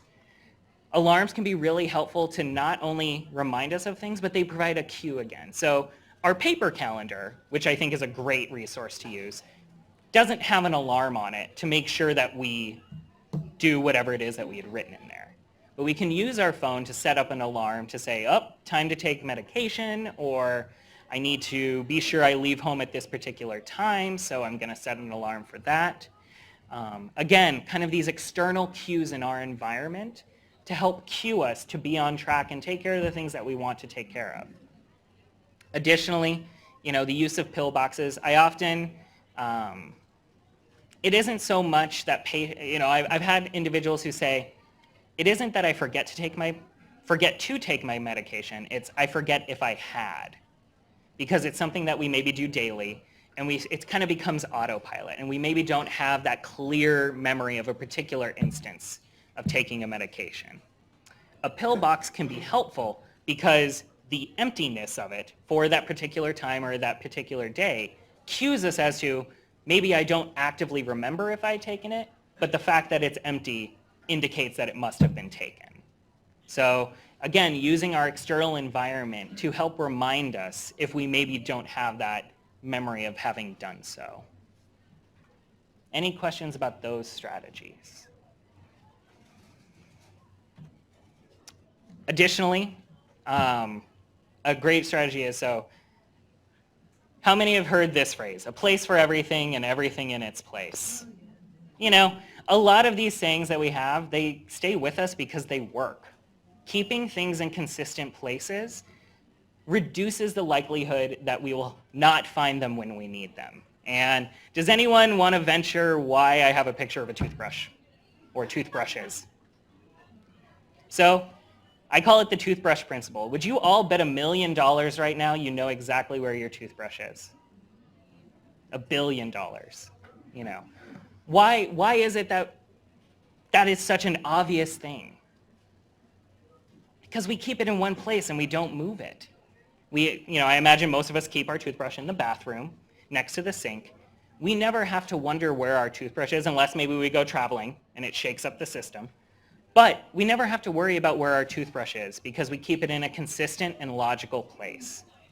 We can apply that principle to other aspects in our daily life. So do individuals in here kind of have like a dish near their front door or maybe their garage door where they put their keys when they get home? Yeah. So sometimes we look for our keys. Where did I put my keys? Where did I put my keys? Keeping them in a consistent place and always returning them to that place helps us so that we don't have to play that guessing game. Now, it can be tricky. Let's say we just got home and we're just kind of stressed or something happened and our mind is other places and we just blow right past that dish and set the keys somewhere else. That can introduce error into our system, and so it's important to be mindful. This is my key place, or this is my wallet place, or this is my phone place. Keeping things in consistent places. A lot of these strategies are about building habits, good habits. They take work at the beginning if we aren't already doing so.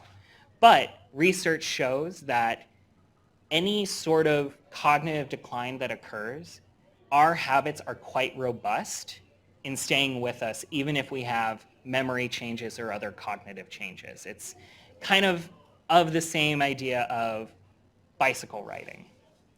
We learn how to ride a bike, it's hard at first, but we can return to it years later and maybe be a little wobbly at the beginning, but get right back into it. It's kind of engaging a different form of memory formation that is robust to any other kind of overt memory changes. Questions about those strategies? Oh goodness, I need to go quick. Sorry. So internal strategies, this is important for making information more meaningful. So learning a person's name. There's usually nothing that kind of tells us about a person with their name. Joel, there's nothing about me that tells you Joel. But one of the things that I tell individuals that I work with is a great way to remember my name. If you watch Seinfeld, Jay Peterman was Elaine's boss. I'm Jay Peterman. That's kind of an association strategy of, if you were a Seinfeld fan, associating new information with something you already knew. So making information more meaningful as it's coming in. So associating a new person's name maybe with another individual that you had known with the same name. Or making a mental picture of an individual. So Shannon, if it's all right, I could use, so Shannon Hunt, one of our social workers on the team, if I met her for the first time, I could imagine Shannon going hunting, creating a mental picture in my head that associates her name with her, okay? And again, attention, attention, attention. If we aren't engaged in a moment, if we aren't paying attention to what someone is saying or what we're seeing, it's going to be hard for us to take that information and put it into long-term memory.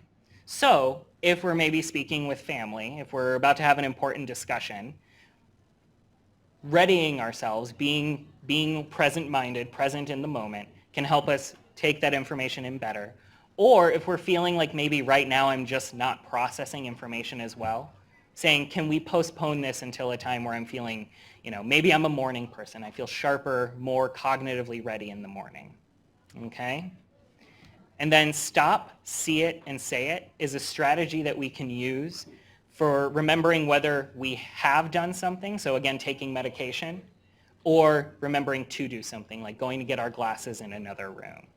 And so with that, what we do is we kind of stop ourselves in the moment, try to bring our attention present, and say to ourselves, okay, I need to really focus right now, and I see myself either performing an action, locking my front door per se, and then I say to myself, I'm locking my front door.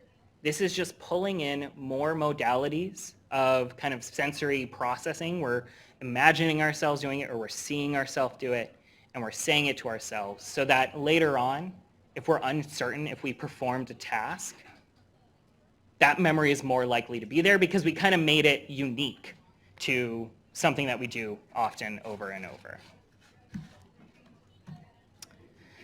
So in my last few minutes here, the areas that are associated with optimizing cognitive function as one ages are diet, physical activity, cognitive stimulation, social engagement, and then trying to engage in good sleep hygiene.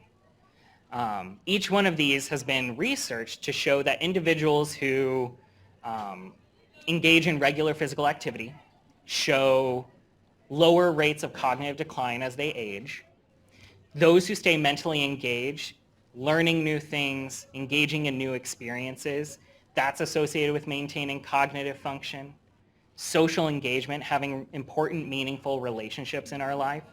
Kind of the flip side of, and I'll talk about this in a moment, loneliness, kind of the emotional experience of not gaining or obtaining the amount of social interaction that we desire. Chronic loneliness is associated with a number of physical health as well as mental health changes. And then sleep hygiene, of course, but I'm going to kind of talk through these here. So diet, there's actually a diet called the MIND diet, and it was research. It's the Mediterranean DASH diet for the intervention of neurodegenerative delay. But what it is it's a diet that is kind of bringing together the Mediterranean style diet as well as the DASH diet, which is for managing high blood pressure, and kind of bringing the best of those two worlds together to optimize brain health. Because what we know is that the degree to which we can manage cardiovascular health, things like high blood pressure, high cholesterol, if we have diabetes, these sorts of things, the degree to which we can manage that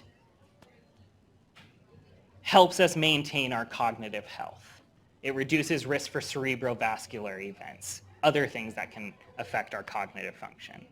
So I have a little icon there about what is in the MIND diet. There's certainly, cookbooks out there that are for the MIND diet. But these are things, things that we know that are good for us, the leafy greens, lean proteins, having fish a couple times a week. Physical activity, we know that engagement in regular physical activity is associated with a reduction in the risk for cognitive decline. If there is something in those 5 sort of behaviors, physical activity has been researched, I believe, the most, and it shows the most consistent associations with optimizing cognitive health. In particular, I think physical activity has kind of a 1-2 punch, particularly in Parkinson's disease, in maintaining motor function as well as non-motor function of cognitive health in our brain. And, getting our heart rate up kind of a few times a week, and it doesn't have to be all at once. Sometimes people think, oh, I have to work out for 30 minutes each day.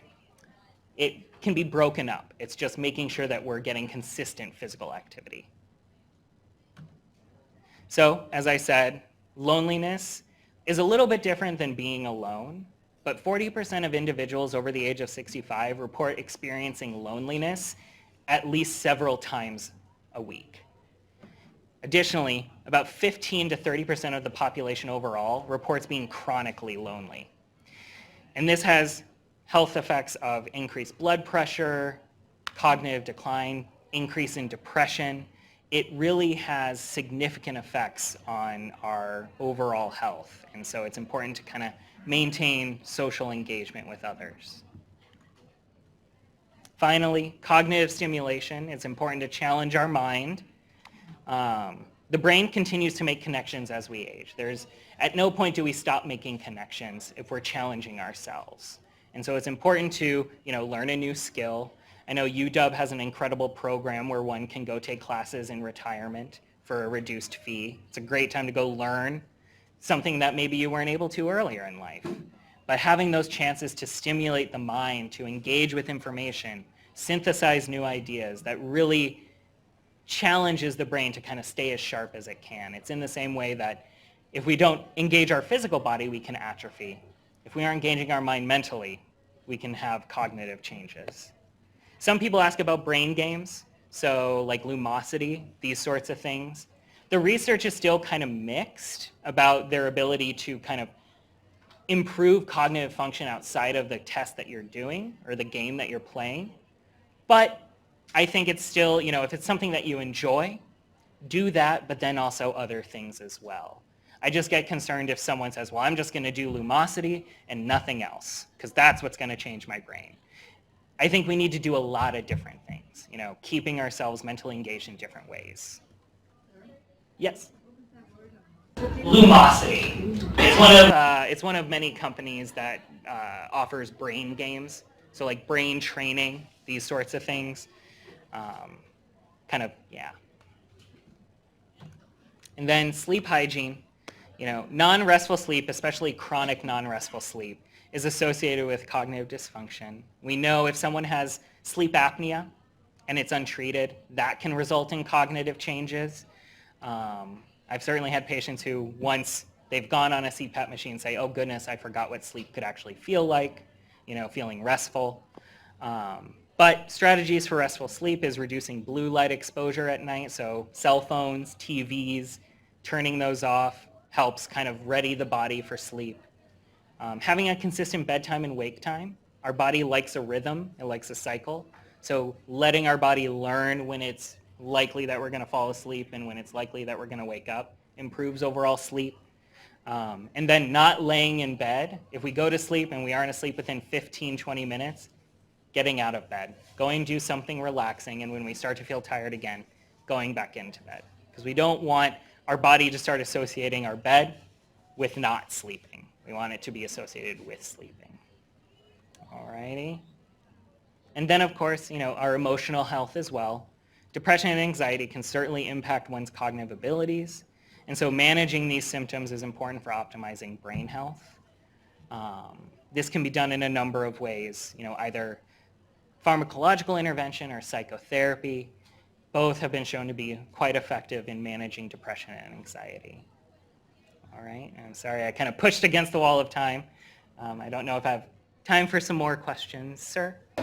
Where does sex and intimacy fit into this? That is a great question. I am not, oh, sorry, yes, I apologize. He asked, how do sex and intimacy factor in to such, cognitive health overall? I'm not particularly aware of the research insofar as it relates to cognitive function, but certainly, under social engagement, having meaningful relationships with our loved one, I think is certainly important. Yes, sir. To what extent does reading play an important part in cognitive stimulation? Certainly. So I would say, so he asked, how does reading play as sort of one of the means of cognitive engagement, of stimulating mental activities?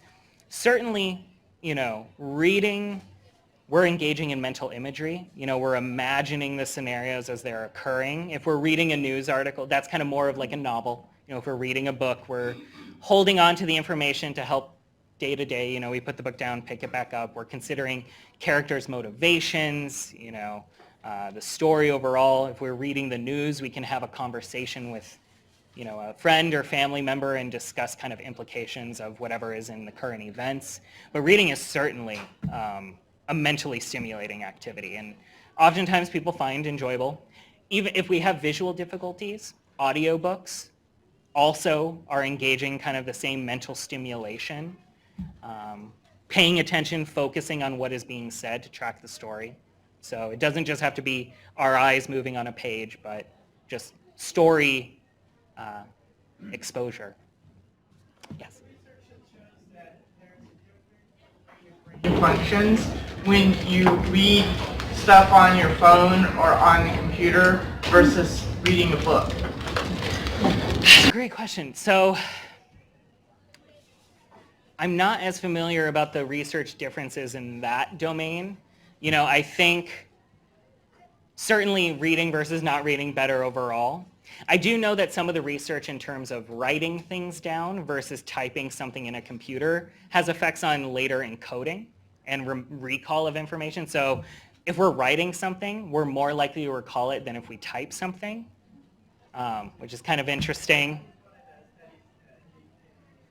People retain less information when they read it on their phone than I can see that insofar as just, the scrolling, kind of like the information's gone and we may have to scroll back. And then also, anytime we're on oftentimes a website, on our phone or on the computer, there's just things all over on the sidebars that are pulling our attention. Yes? Young children who have them write with pencil, they retain and they learn things much better. National Education and Sound Research. Interesting, yeah. So having them write things down with a pencil helps them learn the information better. Agreed, yeah. For the third of us who may have dementia at some point, when is it treated as Parkinson's and when as dementia? And the same question for Lewy body dementia. Yeah. So again, dementia is kind of the umbrella term for that combination of cognitive decline with functional decline. And so dementia can be caused by a number of conditions. So Alzheimer's disease being one cause of dementia. Parkinson's disease, as the disease progresses, begins to affect more and more of the brain and not just kind of the basal ganglia structures that we initially know are affected in terms of motor function. Lewy body as well has kind of similar Parkinsonian symptoms, but those cognitive symptoms maybe start earlier and can be more prominent than they might be in Parkinson's disease. Unfortunately, sometimes not just one thing occurs, and so it can be possible that we have vascular changes in our brain in conjunction with already a Parkinson's disease process. That's again why it's important to manage our cardiovascular health as much as possible. Optimizing blood pressure, cholesterol, these sorts of things to kind of reduce the progression of arthrosclerosis. These are great questions. I'm so impressed by everyone's questions here.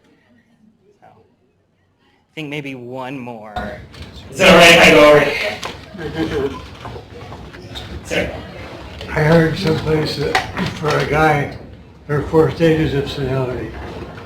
First you forget names, then you forget faces, then you forget to zip up, then you forget to zip down. So he said he had heard somewhere where first you forget names, then you forget faces, then you forget to zip up, then you forget to zip down. So. Yes. All righty. Well, thank you all so much.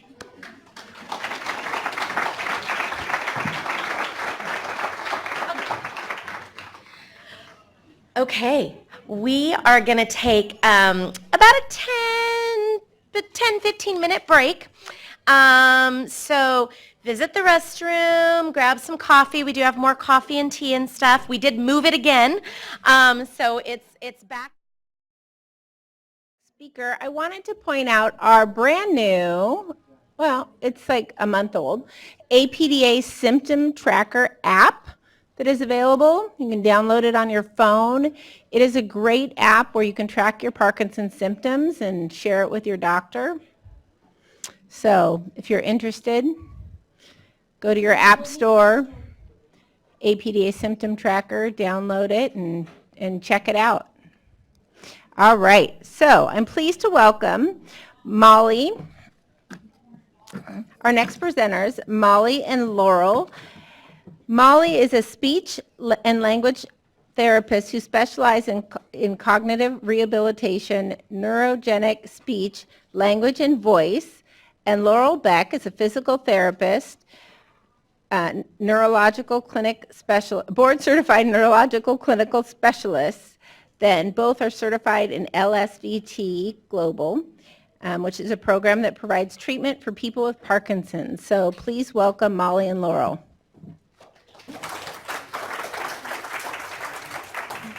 Hi there. Well, good to see everybody today. How many people are familiar with LSVT? Have you heard of it? Oh, good number. That's great. Well, for some of this will be a little review. I know we have some people who have taken the classes, so we can answer any questions you have that are detailed or more general, whatever is needed. And so there's two basic components of LSVT. There's the big part, which is the part that a physical therapist or occupational therapist can provide, which is about the big movement, helping with, getting up from chairs, taking big steps, things like that. And then there's the loud part, which Molly and Rebecca is another therapist we have here specialize in, for voice projection, articulation, things like that. LSVT started many years ago. They did research many years ago, and in 1987 it became a formal LSVT. Well, back then they didn't have big, so we didn't even say big and loud back then. And then more recently they've developed the big. And the important part of this is it's very research driven, so they looked at all the components of exercises for voice and movement to really determine what are the most important things for someone with Parkinson's to do to improve in these areas. So I'm going to talk a little about big first, and then Molly will talk about loud. So both of them are actually intensive, but specifically about big, it's intensive, effective, one-on-one treatment to help people with Parkinson's. That's actually true for both of us. But for big, it works on walking, balance, getting up from low chairs, getting out of bed, things like that, and also a lot of activities of daily living. So even the hand motions can get smaller along with tremor and things like that. But so people's writing gets small, typing, it's hard to get the right keys. And then other activities of daily living are things like bathing, getting your sandwich, all those types of things. All those things are affected by movement. And so big can help in all those areas. And then for those of you who are working, there's a lot of job-related tasks that can be impacted by Parkinson's. So we try to hone it down and focus on those areas as well. So the treatment for big focuses on really the bigness of movement. It sounds very simple, but it's actually a lot more complex than it sounds. But the purpose is to maintain or even improve your function. And probably everyone's familiar with this, but we'll just run through it. So Parkinson's causes a lot of physical changes. The movements are slower and smaller. A lot of people have changes in their posture, their balance, difficulty moving. I think everyone here, is anyone that doesn't know what freezing is? Yeah, so it can cause freezing, difficulties with walk, falls, things like that. One thing that's a little newer in the Parkinson's talk is this whole perceptual mismatch. So for years we've known that people take smaller steps, but only in the last, I don't know, maybe 15, you probably know this better, years have we understood that there's actually this mismatch where if I take a small step, I can tell it's small and I can correct it. But with someone with Parkinson's takes a small step, it's hard to get the feedback to recognize that it's smaller than it needs to be, and thus it's harder to correct. So the whole purpose of big is to correct that mismatch, correct that perceptual problem so that you can move better. So there's lots of quotes out there of things that people have said when they don't understand that mismatch is even there. So one of them, everyone else started walking faster than me. Probably they did not start walking faster. It's probably you started walking slower, but it was hard to recognize that.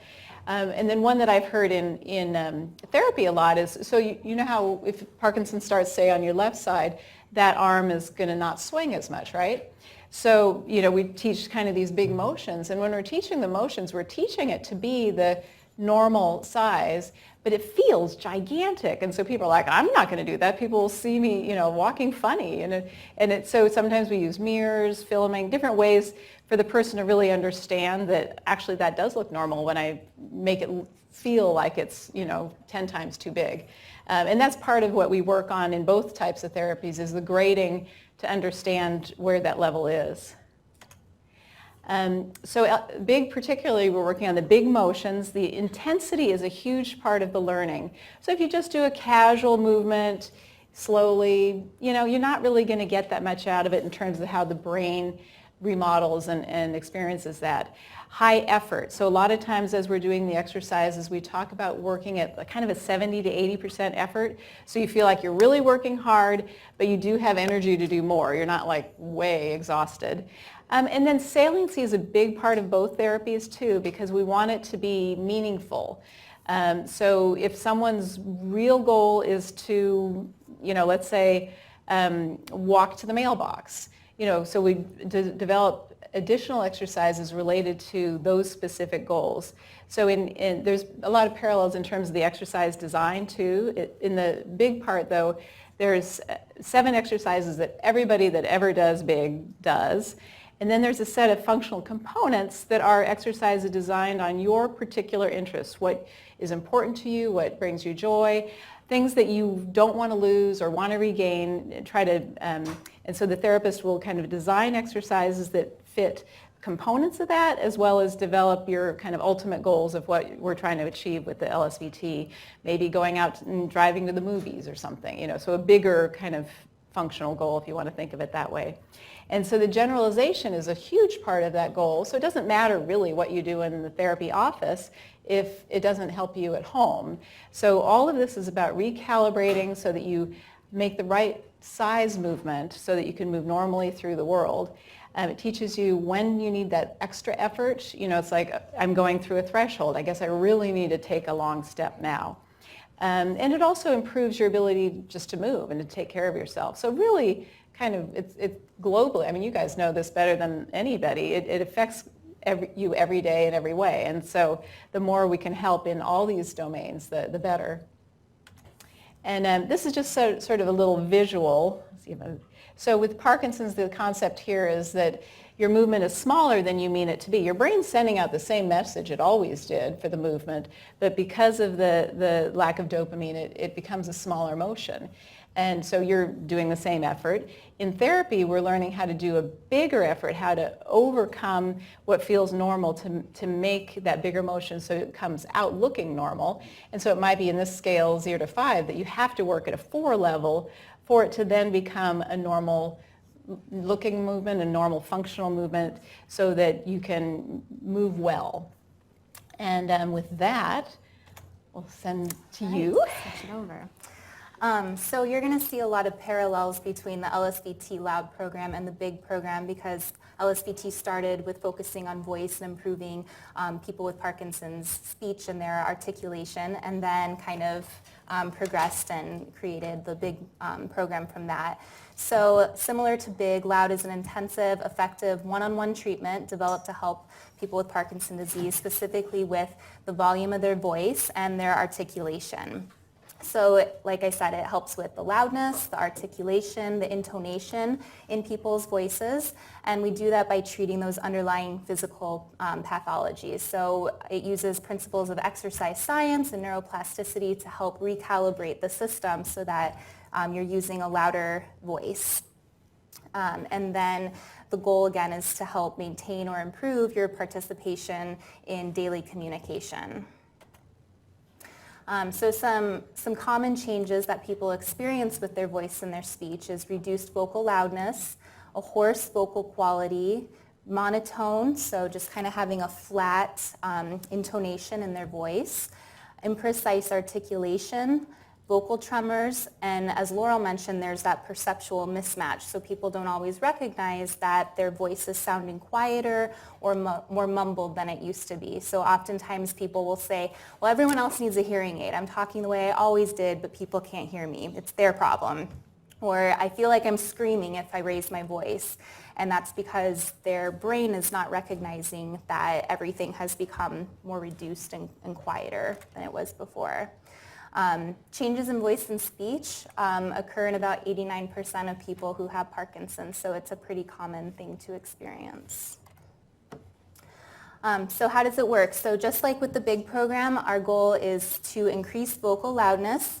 We work on high intensity exercises with high effort. So we want you to be working in your exercises from the time you come in till the time you leave. You should feel tired when you leave. And we want to make it salient. So the first portion of the exercises each session follow sort of a regimented routine, and then we kind of break it off and make it more tailored to your needs. So we'll start with some ahs and some glides, and then we move into some functional phrases that you develop with the therapist on the first day. Then we kind of work on conversational skills. As you progress through the program, we might go out outside or into the cafeteria where there's background noise because you're not always talking in a nice, quiet environment. And we just try to really tailor it to what your daily communication needs may be so that it's relevant for you. So again, the goal is for generalization. We don't want you just speaking loud in a nice, quiet voice with us. We want you speaking loud and clearly in all of your communications. And then with this generalization, the hope is that you just naturally start to use that needed effort to communicate without thinking about it as much. So this is a nice little diagram similar to what Laurel showed you with the big. But with Parkinson's, oftentimes people feel like they are speaking at this normal loudness, but in reality, their voice is coming out either soft or very soft. And internally, it sounds the same as it always does. I kind of like to talk about like when a person has a hearing loss and it's a slow, gradual loss of hearing and they maybe don't notice those changes, and then they get a hearing aid and all of a sudden everything sounds so loud and clear. It's kind of similar with the voice. So things just gradually start to get softer. It feels the same on the inside, and then when you try to use that extra effort, it feels very loud. But when you're using that increased effort, it's actually coming out to a more normal loudness. And so we're working on getting this normal loudness to become more habitual and feel more natural to the person. All right, so as I kind of mentioned, we have a very kind of standardized approach to the treatment. So on the first day, everybody comes in and meets with their therapist, and we do an evaluation where we kind of run through the program and do some baseline measures for how your voice is or how your movements are on the first day. And then we do some stimulability testing to see if we can get those big movements and that nice loud voice. And then once the program starts, it's a very intensive program, so we just want to emphasize the intensive piece of that. It's a 1-month program. Each session is 60 minutes long. You're working from the time you come in to the time you leave. 4 sessions per week, 4 weeks in a row, and there are daily homework and carryover exercises to do. That's the piece that helps calibrate it to your everyday life. So all of these components are very important to making the treatment work. So by the end of treatment, these are some of the different areas that Big and Loud can help. It can help with your vocal quality, your speech intelligibility, the loudness, the intonation. It can also help with facial expression because when you do the program, you're using big movements in your face. There's some emerging evidence to show that it might help with swallowing function. It can also help on the big side with your walking speed, your balance, ability to perform activities of daily living, your ability to work, and just in general, your overall independence and communication. Yeah. And I guess I should add, it also helps with posture. You know how most people get a little flexed posture, and because you're working on all these big motions and recalibrating also your little paraspinal muscles, breathing deeper with both of these, which is huge because a lot of people lose their respiratory capacity with Parkinson's if not doing exercise. So there's a load of benefits that aren't even listed here. Yes? With swallowing and cough. That would be for Molly. She definitely works with swallowing and cough. Yes, yeah. So with this treatment, we're not necessarily targeting swallowing, but speech-language pathologists do work with swallowing, and there's a whole variety of evaluation and treatment protocols that we use. But there is some evidence showing that with the exercises that you're doing with the high intensity, that it can be helpful for swallowing and protecting the airway. Heard that with Parkinson's, a lot of times people actually aspirate, but they have such a low cough drive that they don't even know that they're aspirating, and that maybe people that when they're first diagnosed should have like a swallowing and a valve so that they can again have something that comes through. Yeah, and we have our PD wellness program, and so that's part of our kind of screen that we do. We go and make sure that there aren't overt signs of aspiration. If there are, then we may refer for a swallowing evaluation. But you're absolutely right with the big program, because we're getting those nice big movements and working on respiratory drive, it's helping to get your vocal folds to come together nice and strongly, which helps to protect your airway, and then just in general helping with your cough reflex as well. Yeah, and I think it's good to keep in mind, you know, we were asked to talk about LSVT, and this is one option of treatment out there. We like it because it's well studied, very efficient, but it does take a big commitment, and sometimes people aren't able to commit at the, 4 days a week for a month, and there are other options out there. You know, we as therapists treat what we're seeing as the problem. You know, sometimes if people are starting a big program and they have, a painful hip or something like that, we'll have to kind of work on a few of these things first before we can kind of go into the LSVT. And then a lot of times people need both therapies.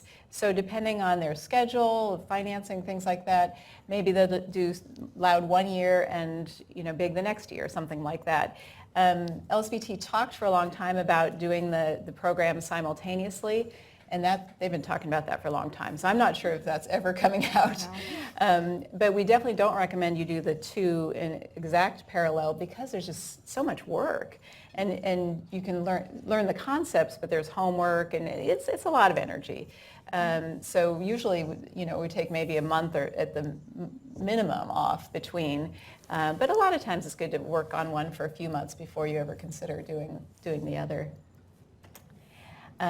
So speaking of which, so LSVT or any exercise program is really a lifelong plan. Unfortunately, Parkinson's doesn't just go away. So you're dealing with the symptoms, and the research with LSVT shows that the more you are on top of I hate to say overcompensating, but creating the big or the loud, the more you retain that function. So, it may be that the brain's changing over time, but what really matters is how you're performing, how you're functioning. Who cares how much dopamine you have as long as you can do what you want to do, right? So LSVT is all about, keeping that maximally boosted over the years. We do tune-up visits. Some people see us and then they don't need to see us for 5 years. Other times they have a harder time getting to the fully independent level, and so we might extend their program, or they'll come in for tune-up visits. So LSVT for big anyway recommends it could be anywhere between 3 months and 12 months, the tune-up. Is it the same? Yeah, so that can be one visit, or if there's a little need, they actually recommend a little intensive bout of therapy rather than, once a month for a while, to just really kind of tune you up and then send you on your way again. So there's it's not cut in stone exactly what to do beyond the therapy, but that month-long is pretty protocol-driven. So one reason we like to deal with these other things is there's not a lot of time to add into that because we really have to do their protocol, partly to call it LSVT, but also because they've researched it so thoroughly. And then, of course, we want you to be able to continue in all your goals, your social participation, as noted by Dr. Peterman. And so if you want to do LSVT, we've got several therapists here. I don't know who all lives locally and who's further away. But we've got 2 providers for big, 2 providers for loud that were listed here. If you're not really close by, the LSVT Global site has providers that are certified all over the country, well, all over the world for that matter. So you can go on their site, lsvtglobal.com, and look for providers in your area. And usually if there's, speech pathologist does it, there's probably a PT, usually they're in centers that have people of interest, but sometimes it might be a small town that only has one type of provider, but usually they're connected and can help you connect up with other folks, even if there's not an LSVT provider. So basically, just like any appointment, there are therapy appointments, so you need a doctor's referral for most insurances. And we have our brochures over here, the narrow kind of blue and green ones, have information about all the therapies that we provide here and kind of what the different PT, OT, and speech can offer, including LSVT, but outside of LSVT, it lists things about swallowing and all that as well. Any questions on all that so far? Yep. I know somebody that the voice might be pretty good, and then all of a sudden just lose the voice very, very quiet for a while, like maybe an hour, and then, it comes back. So what causes that? So it could be a lot of different things. It could be medication can sometimes impact how your voice is sounding. If there's, like Dr. Roberts was talking about, those on or off moments. So we usually ask when you've taken your Parkinson's medications at the beginning of our session so we can kind of track that. It could be fatigue and just kind of losing that momentum as they're going through the day. So it could be some different factors. All right, so we thought we'd bring down Bob, who is a LSVT graduate. He took loud first, and then more recently has taken loud. Oh, big. And then we put Donnie, his wife, up too, because really, if you have a partner or family member or friend that can be with you through this, it's even better because they can reinforce. It's like having your team buddy there with you. So let's see. We've got chairs if they're both coming down.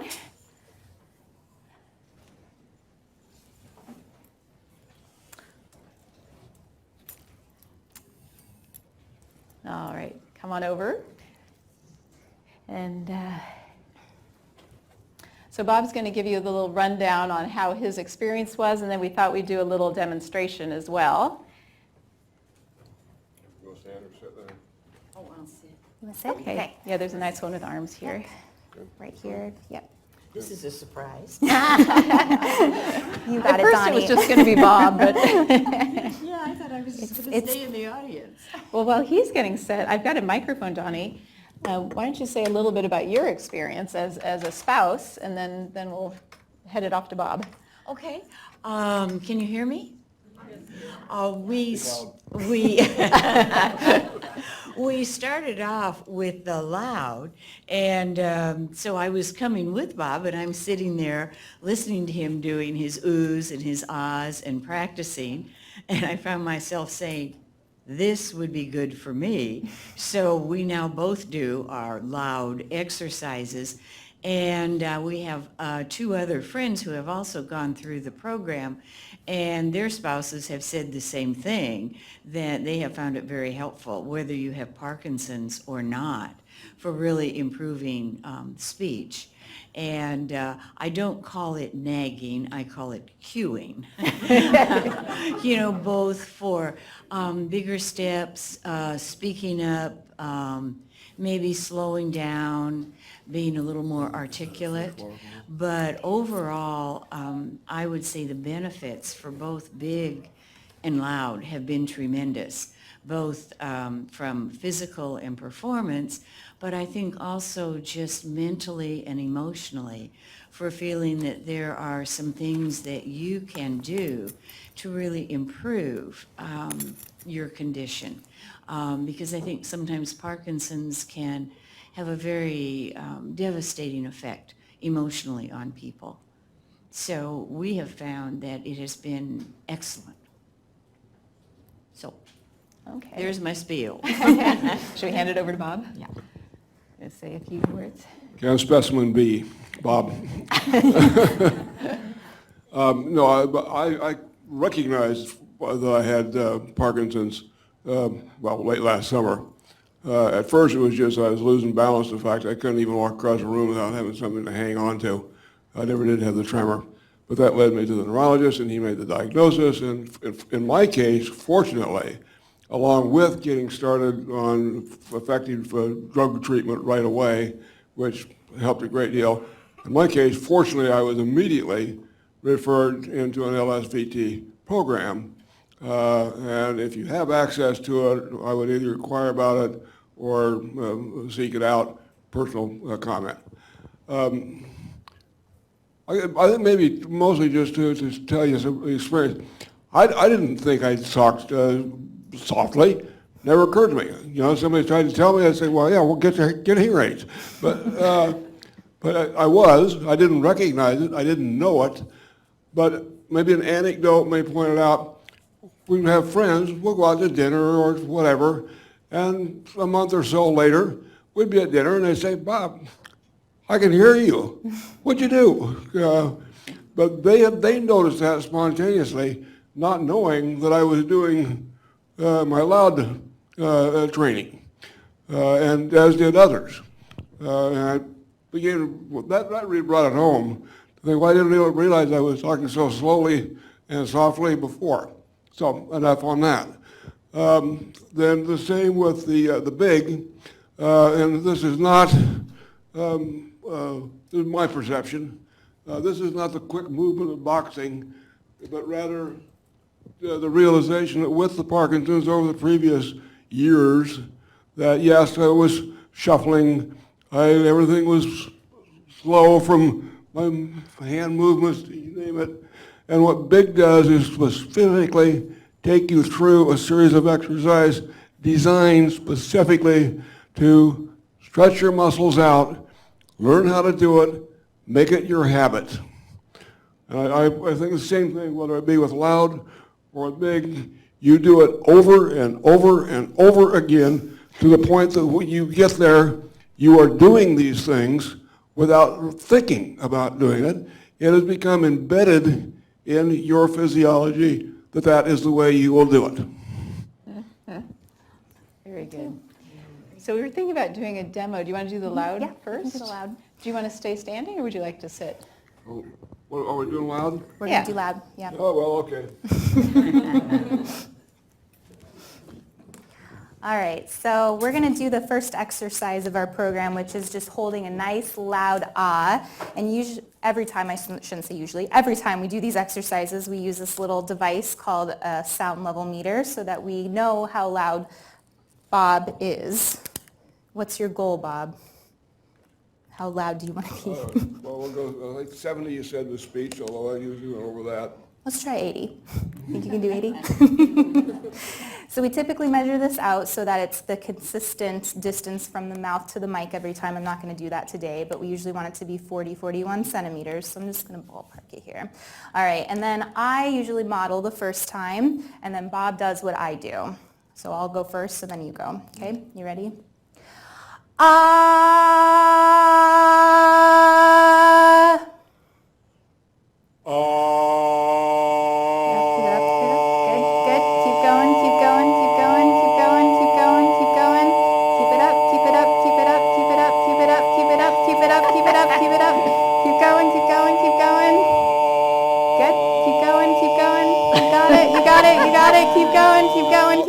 Excellent.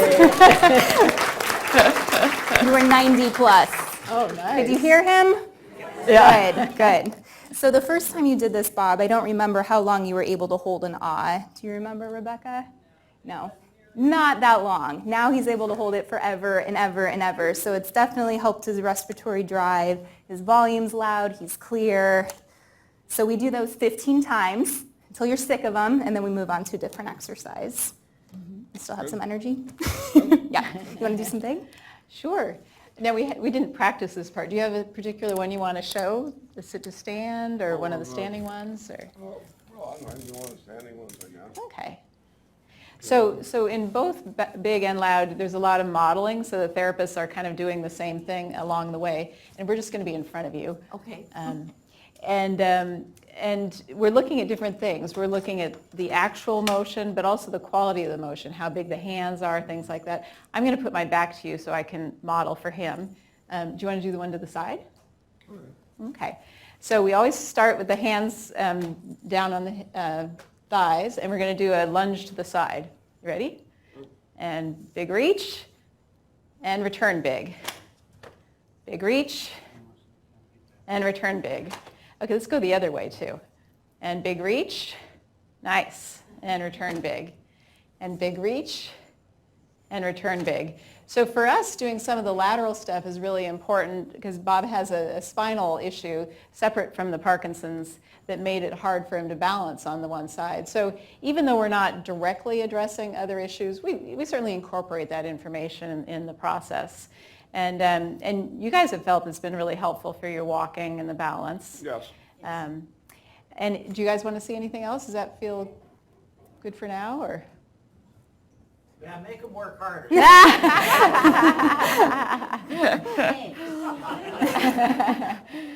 Which one would you like to do? Do you want to do the step forward? Well, here, I'll do let me sit down here. Arbitrary. It just happens to be one of the others. But okay. What I realize is in the course of doing this, I'm stretching. Oh, let me I give you call the it mic. stretching, but it increases the amplitude of what I do. And everything, it's not just that. Fingers spread, everything, and then go through it, repeat it over and over and over again until you're not thinking about doing it in your normal activities. Mm-hmm. So I have to have a little caveat about the not thinking. We have to talk about this later. So that actual activity gets easier because you're practicing it. But from the LSVT perspective, we're always trying to make it a little harder and a little harder. Because if it gets easy, you're not getting as much out of it. So LSVT big can start, you can be kind of bedbound and be doing LSVT, and that's kind of a newer part of the LSVT program. But you can also be walking along like no one can really tell you have Parkinson's and do it with really high concentration. So standing on foam or being on an elevator or whatever, or also doing some of the dual task, shift set stuff that Nate was talking about. All those are ways to challenge it, because like walking, as he was mentioning, it's fine to walk in a quiet room when there's no one there, but if there's traffic passing or gravel, or there's so many different ways that gets more complicated. And even getting up from a chair, is that the one we're going to show? No, I can do that. Okay, but getting up from a chair, it's different getting up from a chair here. This one's a little bit flexy, a little bit low, but getting out of a chair in a restaurant where you have to shift and turn and make sure you don't hit your partner and all that, it all gets very complicated when you look at it. Let's do the sit to stand. Well, it never occurred to me that I had trouble standing up unless I had arms to push myself out. Well, this would be just a simple thing. Once you're sitting here, reach forward, come up. Yeah. Then when you come down, don't just do it, be a plopper, that's what I said in school. But up, and then you go down, lower yourself into the chair. Yeah. Okay? Just right. And then one more example of what particular stretch is if you were sitting here and out as far and as back as I can get it, then all the way across, and then let's leg back, this one up. Raise everything. Every motion I'm doing, I'm taking it to the extreme that I can, okay? And then repeat over and over and over. So, Great. Yeah. There are incidentally, there are DVDs that you can get at the library. You can buy them if you're inclined, but it will go through the entire sequence showing you what am I getting into. Yeah. So in case you can hear that, there are DVDs available. We generally recommend that people do the class first because there's so much one-on-one guidance, especially with the whole perceptual issue. If you can't tell that you're taking small steps, you're not going to get that off of a DVD. But we do highly recommend them if you want for kind of after you graduate to continue your work. Unfortunately, we don't offer a group class, but those are fantastic if there's a group LSVT class in your area. So there's lots of ways to continue after, aside from just the little visits. They've got homework helpers for the loud program too. An unsolicited comment, she said it was intensive. Mm-hmm. If you're going for one of my 16 loud classes, go through an hour. If I only have one class, then I have to do one more at home that day. If I don't have any class that day, then then I have to, supposed to, do it twice at home, right? The same thing with each of the big exercises. Do it at least once every day. You have to do that or it will not be ingrained in my physiology to do it that way. Well, I can always do it if you tell me and I'm demonstrating, but does it become part of me? Not unless you ingrain it so it becomes part of me. And I want to add one more thing too with the loud. You don't have to wait until you notice significant changes in your voice to come and do the loud program. Oftentimes when people are first diagnosed with Parkinson's, there's already been changes in the brain and things are happening. So you can always come and start the program to be preemptive and to try to negate some of those changes and better equip yourself so that you maintain that loud voice from the get-go. Yeah, and there's evidence for big too. The sooner the better. And then, like we said, then you might do a refresher in 3 years or 5 years or such, depending on how that's going. Any questions for Bob? Okay, well, thank you for presenting. Thank you. For both coming up. You're welcome. Got it? Okay. Yeah, and I just, partly as a transition, just wanted to say that there's so many forms of exercise out there, and it's already been mentioned that activity is important, and so, you know, any kind of activity is better than no activity. And then from a physical therapy or activity perspective, doing things that are either cardiovascularly challenged, so you build your neuroplastic benefits from a cardiovascular standpoint, that's kind of one aspect. And then the other physical aspect is complex activity. So the harder it is to learn, the more you have to deal with timing, the environment, things like that, the more your brain can, you know, build new axons and connections. It's all about, you know, how heavyweight the brain is. You know, the more cells and weight you have, the more action you have happening in the brain, and the more you sustain your brain over time. So there's, even though Dr. Roberts said, you know, there was something he said that there wasn't too much to do early on, there's a lot to do early on. You know, with voice and physical exercise and cognitive psychosocial stuff. So there's many options out there, and Nate was talking about one. I think what's most important is to find something that you can really engage in and keep up. Because if you do LSVT big for a month and then don't ever do it again, it's not going to make that much difference in your life. So it has to be something that works for you, whatever you choose. Okay, well, I think we're ready for the... Oh, sorry. Yeah. How is the Medicare coverage for this? It's pretty good. You know, it's a regular therapy visit. So for most people, it covers kind of 80-ish%.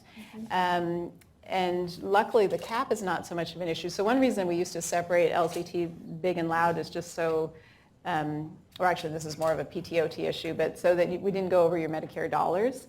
That's a little less of an issue. As long as your therapists do a good job justifying the need, it's pretty well covered. So it's just your copay, the percentage that Medicare doesn't pay. And private insurances are pretty good with it too. You know, just like Dr. Peterman was saying, you'd have to check with your insurance and the billers to see exactly what would be due, because Medicare plans are all different too. There's not one answer for Medicare, but it is covered for sure. Okay, take care. Thank you. Thank you. To look and see what is up next.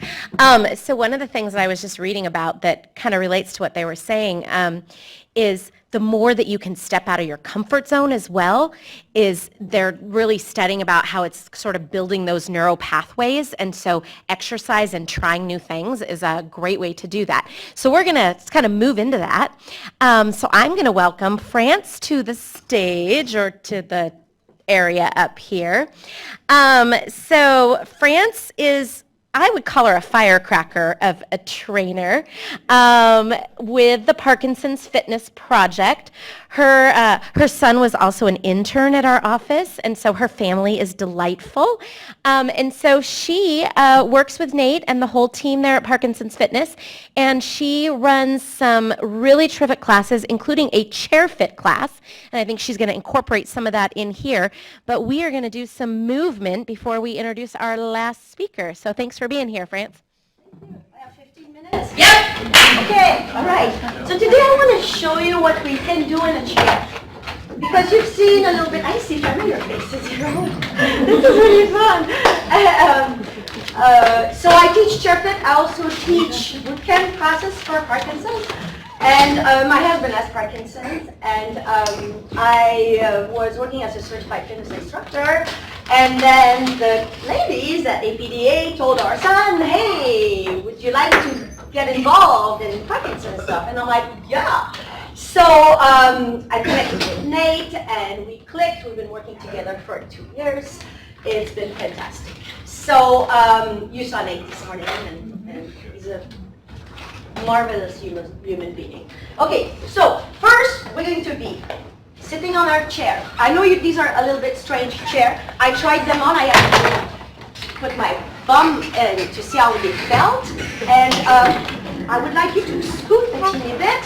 Maybe if there's not enough room around you, you might want to just shift around a little bit so you have enough room. I really would like us to be able to do some motion like this.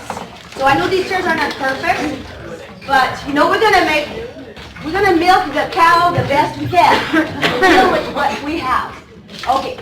So when we are getting ready to work out or do any kind of motion, I always like to do a nice quick warm up. Okay. So sitting on the edge of our chair, our feet are wide apart, like I call that John Wayne apart. Okay. It's really not the polite way of sitting, but it's okay. Okay? So my toes are pointing about 45 degrees, and I'm nice and tall. I'm really using my core, the whole core. Everybody can see me? You can? Let's be loud. So really I'm using my muscles to sit up. Okay, here we go. We're just going to be moving our head. Half circle in front. Very good. And this, what I'm teaching you is good for everybody, not just for people with Parkinson's. And now let's go back. Just half circle, nice and smooth. Don't go too far. Don't hurt yourself. Very good. Now we're going to look to the left and to the right.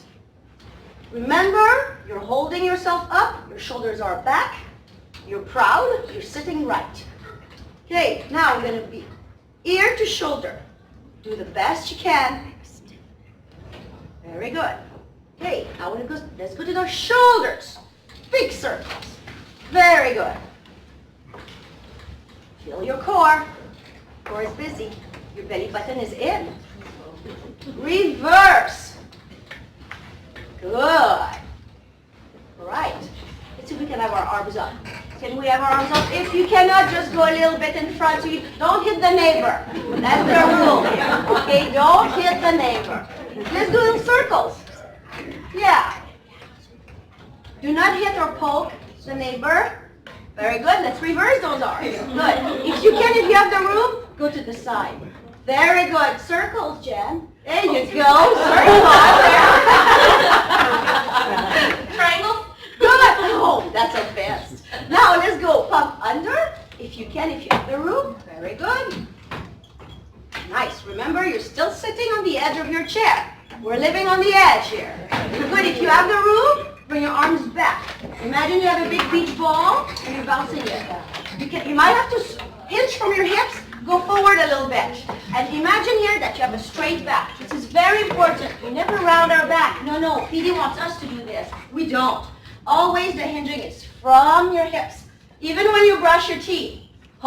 This is how we brush our teeth. We don't brush our teeth like that. I hope you brush your teeth. Okay, that was my little ad for brushing teeth. Okay, we're done with the bouncing back. Let's go hands at our waist, circles. Nice circles. Try to locate your waist, feel it at the waist. Good. Let's go the other way. Okay. Now, I want you to think about going cheek to cheek. You're moving from those hips. Cheek to cheek. It's almost being on a ride. Look at that. Woo. Okay, let's go the other way. Ooh. Very nice. Again, I'm working with a straight back here. I'm not bumping my back. Good. All right, let's go with those legs. I know there's not much room here. Normally, when our seated chair, I make them extend. You might not want to do that. It's going to be like an airplane. You're kicking the seat in front. You turn around, it's a 2-year-old. Okay, now it's just lift, lift. Just lift, because we're limited with space here. Activate your core muscles to lift your legs. Very good. Up, up, I'm simply marching. And I'm smiling at the same time. 4, 3, 2, and 1. Okay, now. I'm doing this with my ankle if you don't see it. Circle with your ankle. Circle, circle. Remember, you're still sitting upright. Your shoulders are back. Stay present in the moment with your motion. Okay, now reverse those ankles. Good. Now we're going to point and flex. Point. I'm going to stand up and show you. Oh, you're seeing me in big. I didn't know that. Oh my gosh. You're on catching camera. Man. Side to side. I should stay seated then. Oh, look at that. This is hilarious. What you don't know, huh? Okay, now, other foot. Circles. Nice and tall we are. Other way. And point and flex. Good. And side to side. I like to do the side to side because it's a motion we don't do often. And with the sidewalks in Seattle, you should be used to, in case you turn your ankle, you should be used to going any other way. Okay? All right. Deep inhale. And exhale. Very good. Let's do this again. Inhale. And exhale. Okay, now you should feel a little bit loosey-goosey. Kind of like just work our joint. Oh, let's work the hands a little bit. Up and down. Good. Stop. Down. Stop. Down. Let's do it with our voice. Stop. Down. Stop. Down. Stop. Down. Stop. Okay, now I'm going to say stop. Let's go this way. Side to side. Just like that. You can also do it like that. Very good. Nice. Big circles. And reverse it. Okay. All right. This is my friend. It's a little timer. I love it because it makes things more intense. Okay. Often I work with people. They don't go to the point where you get benefits. Because as soon as they don't feel like, oh, I'm kind of like sweaty, they stop because they think, okay, I must have worked enough. This makes it that you don't stop until it beeps. And this makes it that I'm not counting reps. Everybody goes at their own speed, and I can teach in speed. And I'm not getting obsessive about counting 15, 16.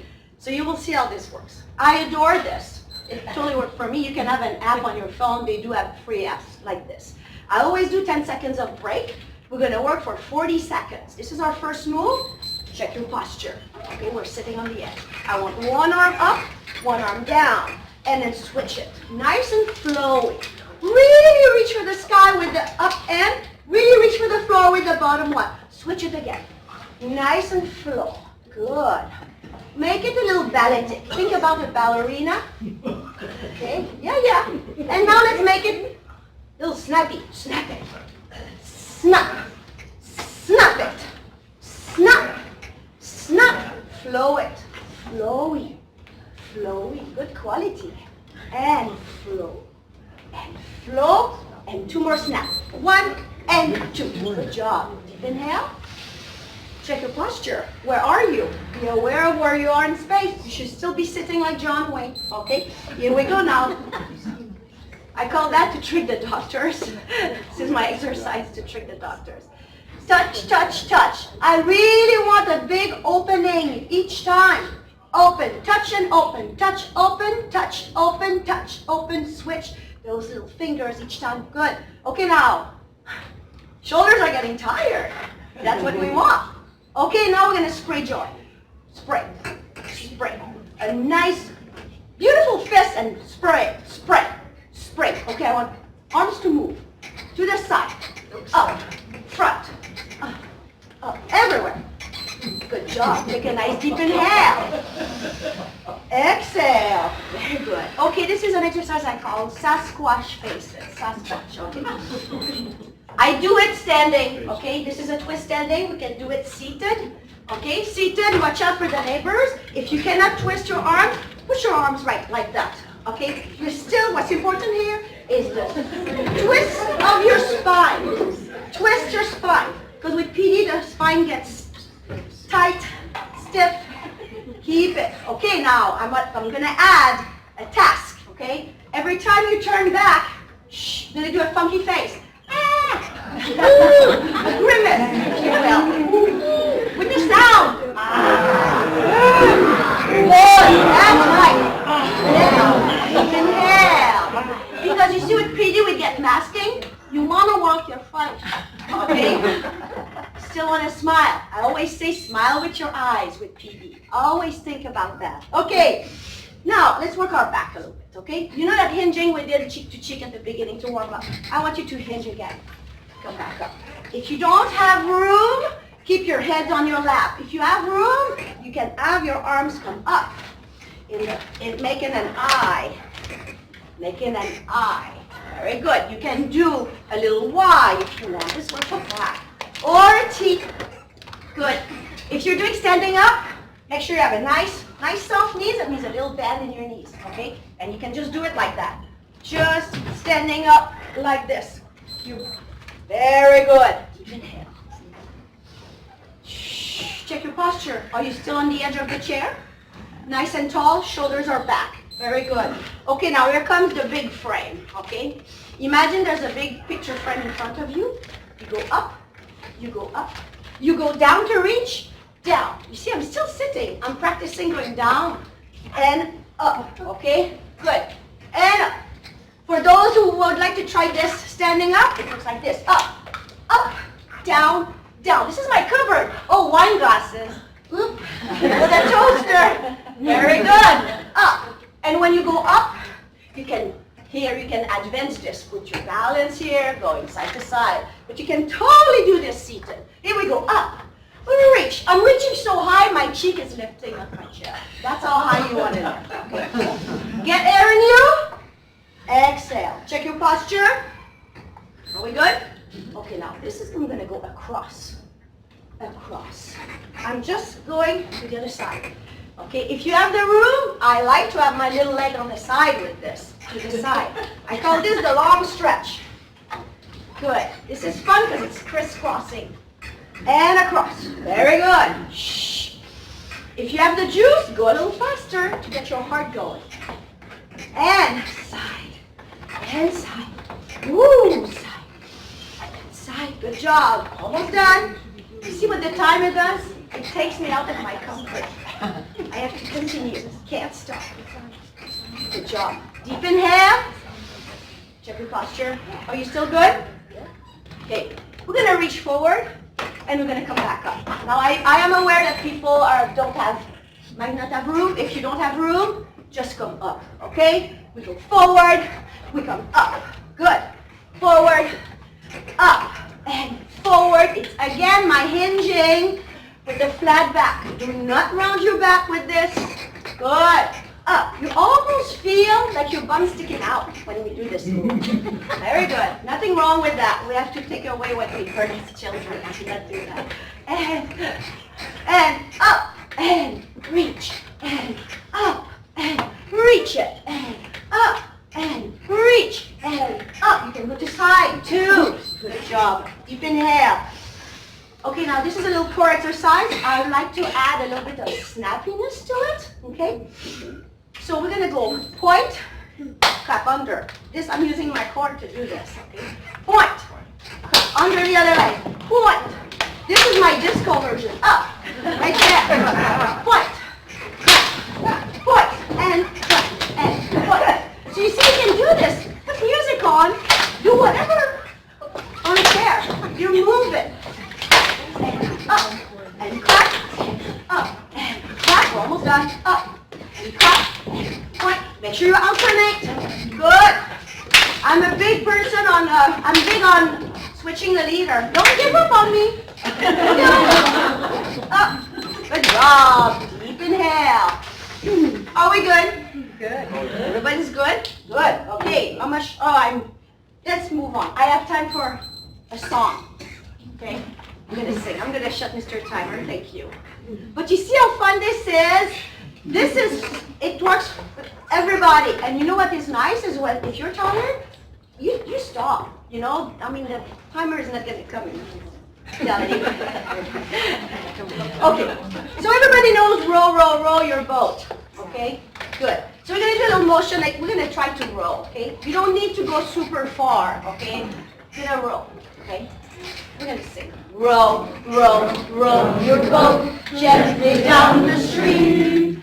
Merrily, merrily, merrily, merrily, life is but a dream. Good job. Okay, now we're going to change the name of boat. We're gonna, the word for boat, we're gonna say goat. Okay? Row, row, row your boat gently down the stream. Merrily, merrily, merrily, merrily, life is but a dream. Okay, now we're gonna say grow instead of row. We keep goat, okay? So now you have two words to remember. Got it?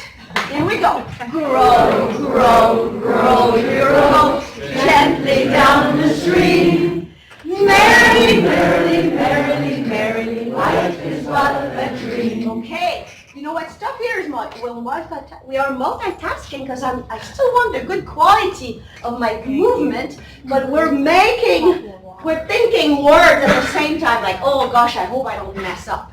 So I'm making you do two things at once, okay? So don't give up on them. That's what we're practicing. Because see, you want to be able to still to go take a walk and talk with your friend at the same time. And not have to stop every time you have a good joke to tell, okay? All right, let's change now. Let's do stream. We're going to say steam instead of stream, okay? We still keep goat and grow. Okay, we got this?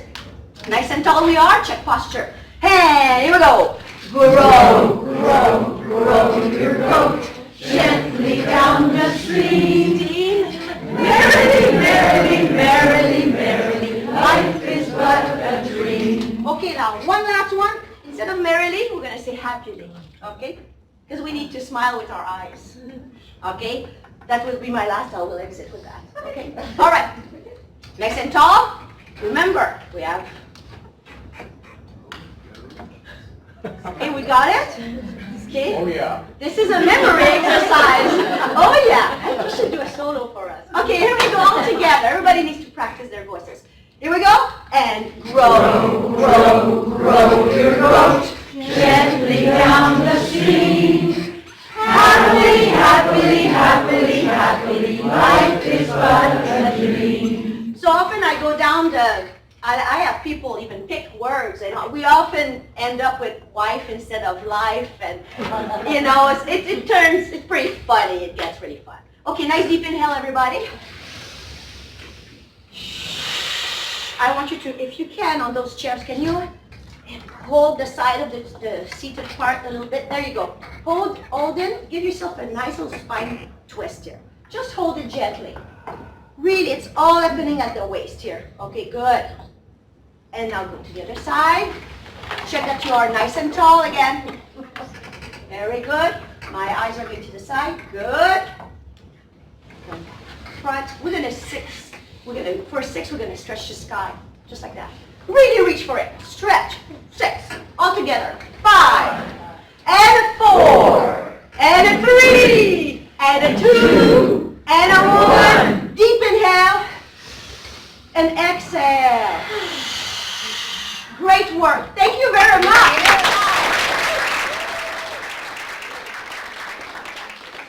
Thank you, Dan. You're welcome. Okay, hopefully you're not feeling too antsy because we've gotten some good movements. We've got one more speaker today, but before I introduce the next speaker, we have a lost set of keys. So has anybody seen a set of keys? It has a white pill container on it. So kind of just use your eyes, peek around sort of the floor, see if you see anything like that. A pill container, a white pill container.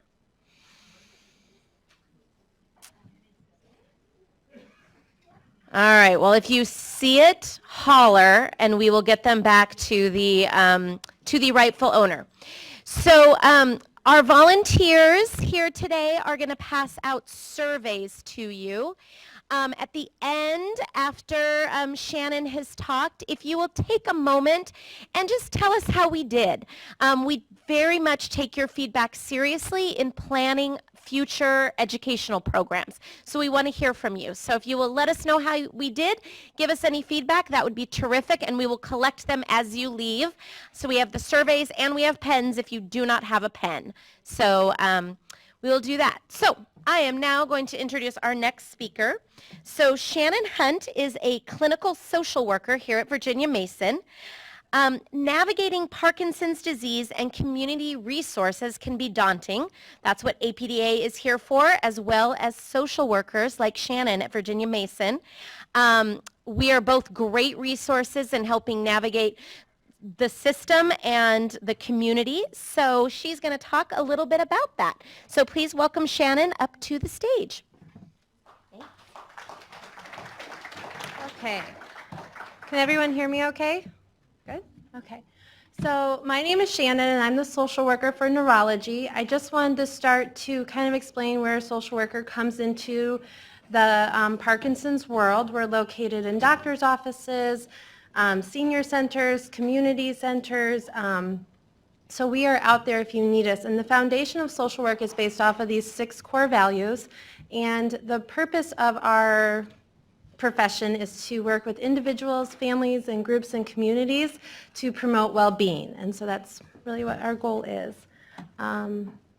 So one way that a social worker can help you live with your Parkinson's is just promoting that quality of life and well-being.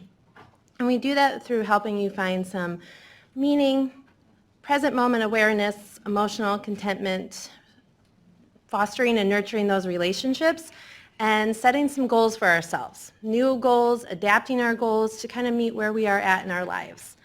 One way I'd like to do this is to do a deep breathing exercise with all of you. It's something that you can incorporate throughout your life as you're dealing with different scenarios that come up with the Parkinson's or also the emotional side effects. So we're just going to take a couple of minutes here, if you don't mind, just getting in a comfortable position.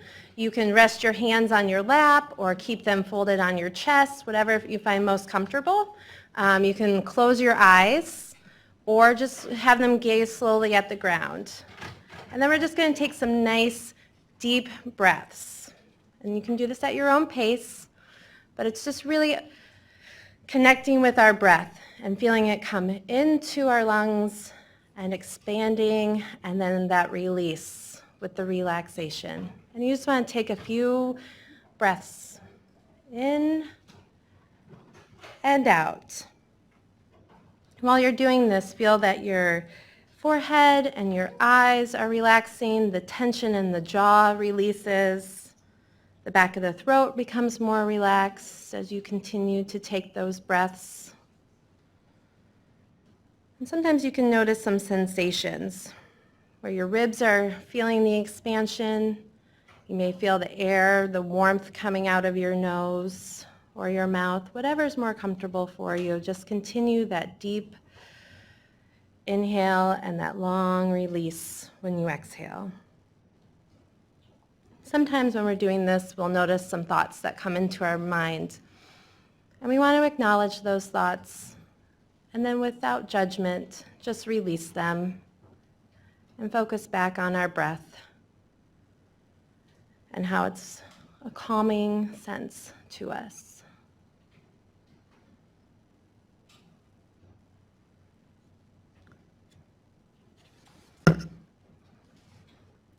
So just a couple more breaths here.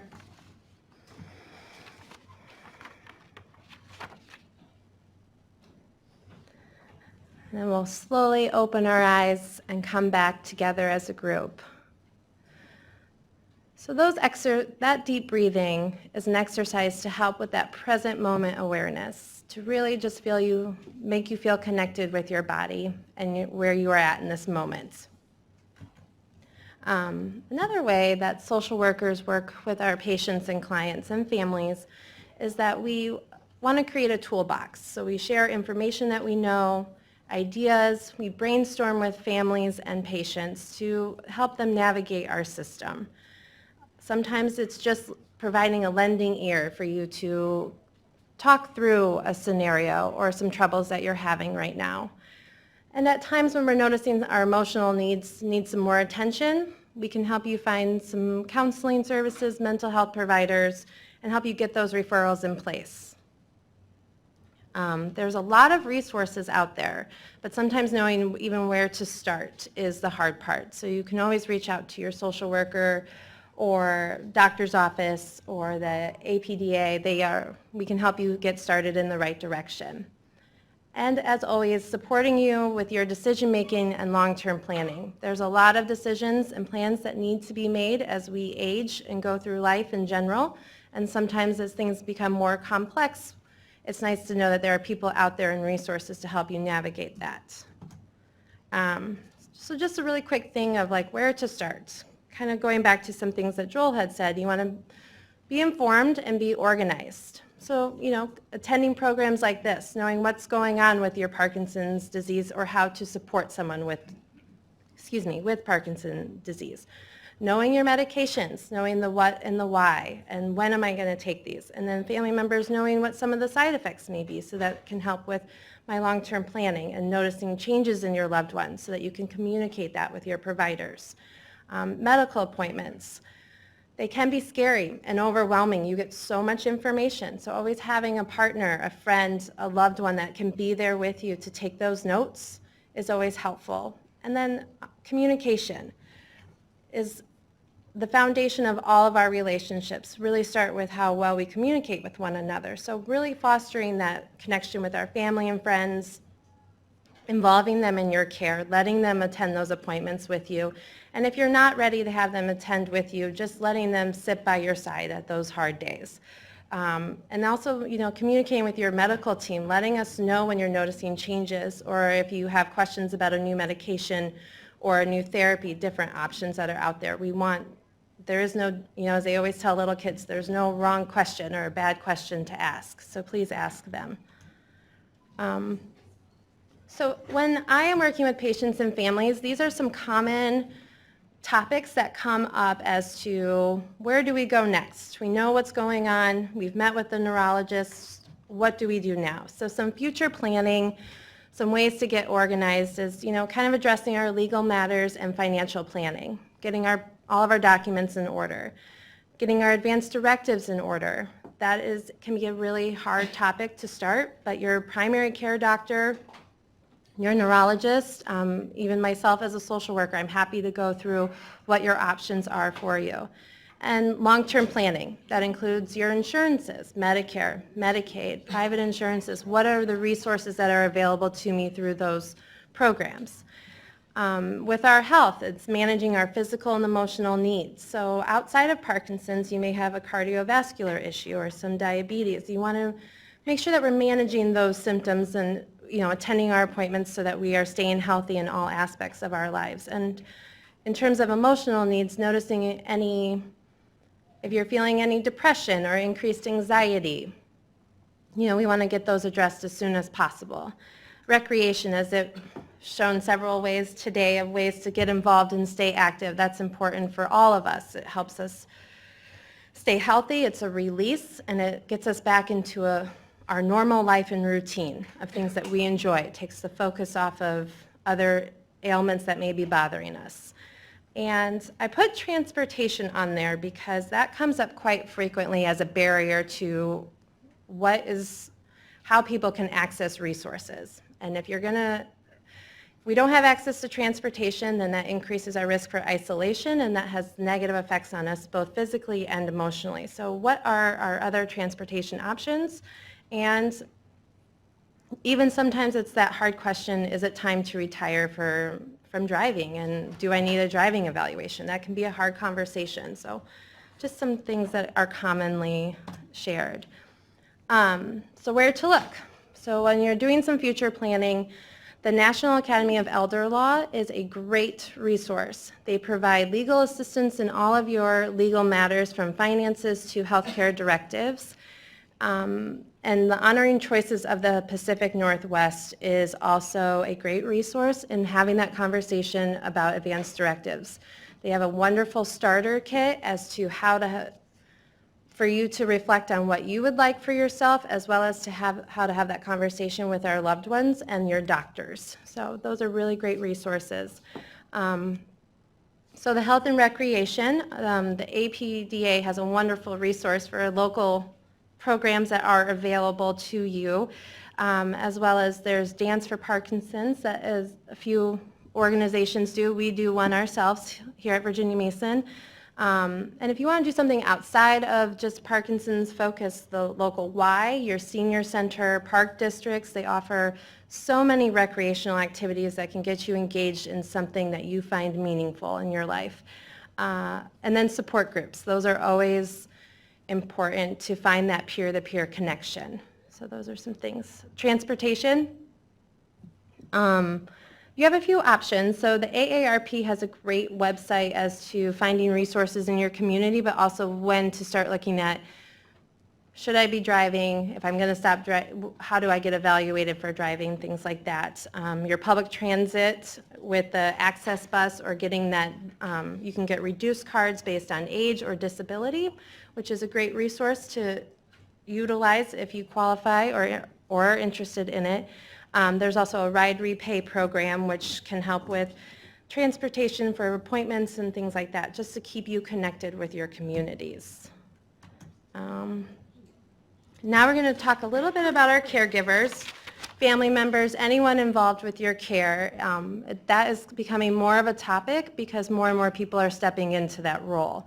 And there are so many responsibilities that come with that, and it does take a toll on us personally and in your relationships. So some great starting points is learn about Parkinson's, coming to seminars, participating in your loved one's care. With the new normal, it's changing. The caregiver's role requires you to set new expectations of yourself and your loved ones. And that can be very hard because it means that the relationship is changing, but you can do that by reflecting on if your loved one is changing, how can I assist them by making things easier for them? And just adapting to those new norms. Stay active, exercise is so healthy for all of us. Taking a moment to pause and listen. Listen to your loved one's needs, but also your needs. If your body's hurting, if your head hurts, if your heart hurts, taking those moments to reflect on what's going on and then reaching out to find a connection through your loved ones, your friends, your doctors. People are out there to support you. Be patient with yourself and others. So sometimes it's just doing that deep breathing exercises, taking the pause to take a deep breath and recenter yourself so that you can focus on what's going on in the moment. And also the self-compassion and self-care. None of us are perfect, and every day we face battles and struggle with difficulties, but every day we do accomplish something, and it's just taking those 2 to 3 minutes to reflect on our day and what did we accomplish today, and being grateful that we were able to do those things. And there is joys in caregiving for our loved ones. You're building a new relationship. Both of you are changing, and it's getting to know that new person. If you're married, you can see it as you're dating a new person, and you're getting to know them. It's a chance for you to give back and show love. And then there's that sense of accomplishment. You're learning on new skills. You're taking on a new role in your relationship, and how can you nurture yourself and others within this new role. And it's also you're learning and increasing your compassion for others and hopefully for yourself too. So some recommendations for the caregiver is that finding the me time. It's not selfish to take a break and say, I need to go exercise or I'm going to go find a support group. There are resources in respite with home care agencies or finding that friend who's constantly asking you, how can I help? Asking them to come and have lunch with your loved one so you can get out of the house. Those are great ways to do that. Lean on a friend. There's the Caregiver Support Network has a number of options that you can connect with different support groups in your areas. There's online groups. Some people really connect with some Facebook dialogues, or just go out to lunch with a friend and not talk about being a caregiver. Education, of course, you always want to stay informed and involved. And staying involved by volunteering, attending medical appointments, communicating with each other, and doing some of those that mindfulness exercises that we tried at the beginning of the class, and just being present in your moment can make it easier for you. So, any questions? No? Yes? What do you do with somebody that's really adamant about driving? Oh, the driving question. Yes. I told my husband, if you can find someone that will say yes in the field, then I want you to do it. There's a lot of others also. The action's not too fast, but he thinks because he has glasses he can drive. Yeah. So she's asking about what to do when someone's adamant about driving. From our standpoint, the family knows best, the person knows best, but if you're noticing that the safety is really an issue, there are some group classes that he could attend through the AARP. It's not necessarily having the license taken away, but it is just kind of going through some driving safety. And there's also a driving evaluation that can be done by an occupational therapist to let them know if they're having any issues with driving and what their recommendations are. And also, as part of the care team, we are there to support the family, and if you need us to initiate those conversations, letting us know, because we usually are the ones that initiate it, but we really appreciate the family providing that insight when needed. Anything else?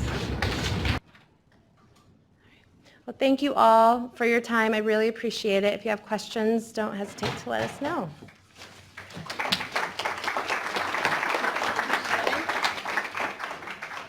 Thank you, Shannon.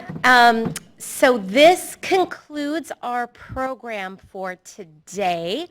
So thank you all very much for being here. Thank you for filling out your surveys and giving us feedback about what we did well, what we can do better. Feel free to reach out to us. All of the speakers have information up here to my right, like contact information and bios and things like that. And then, we have a bunch of information at the APDA table. So our next educational programs, we are having a Take Control series.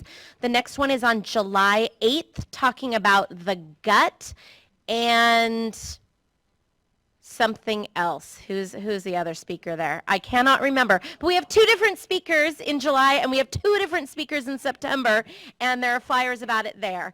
I will be sending you an email late this week, probably, or next week, sharing these presentations with you, so you can look back on what you learned. And thanks again for being here. We hope to see you in the future, and we hope you have a wonderful summer. So thank you very much.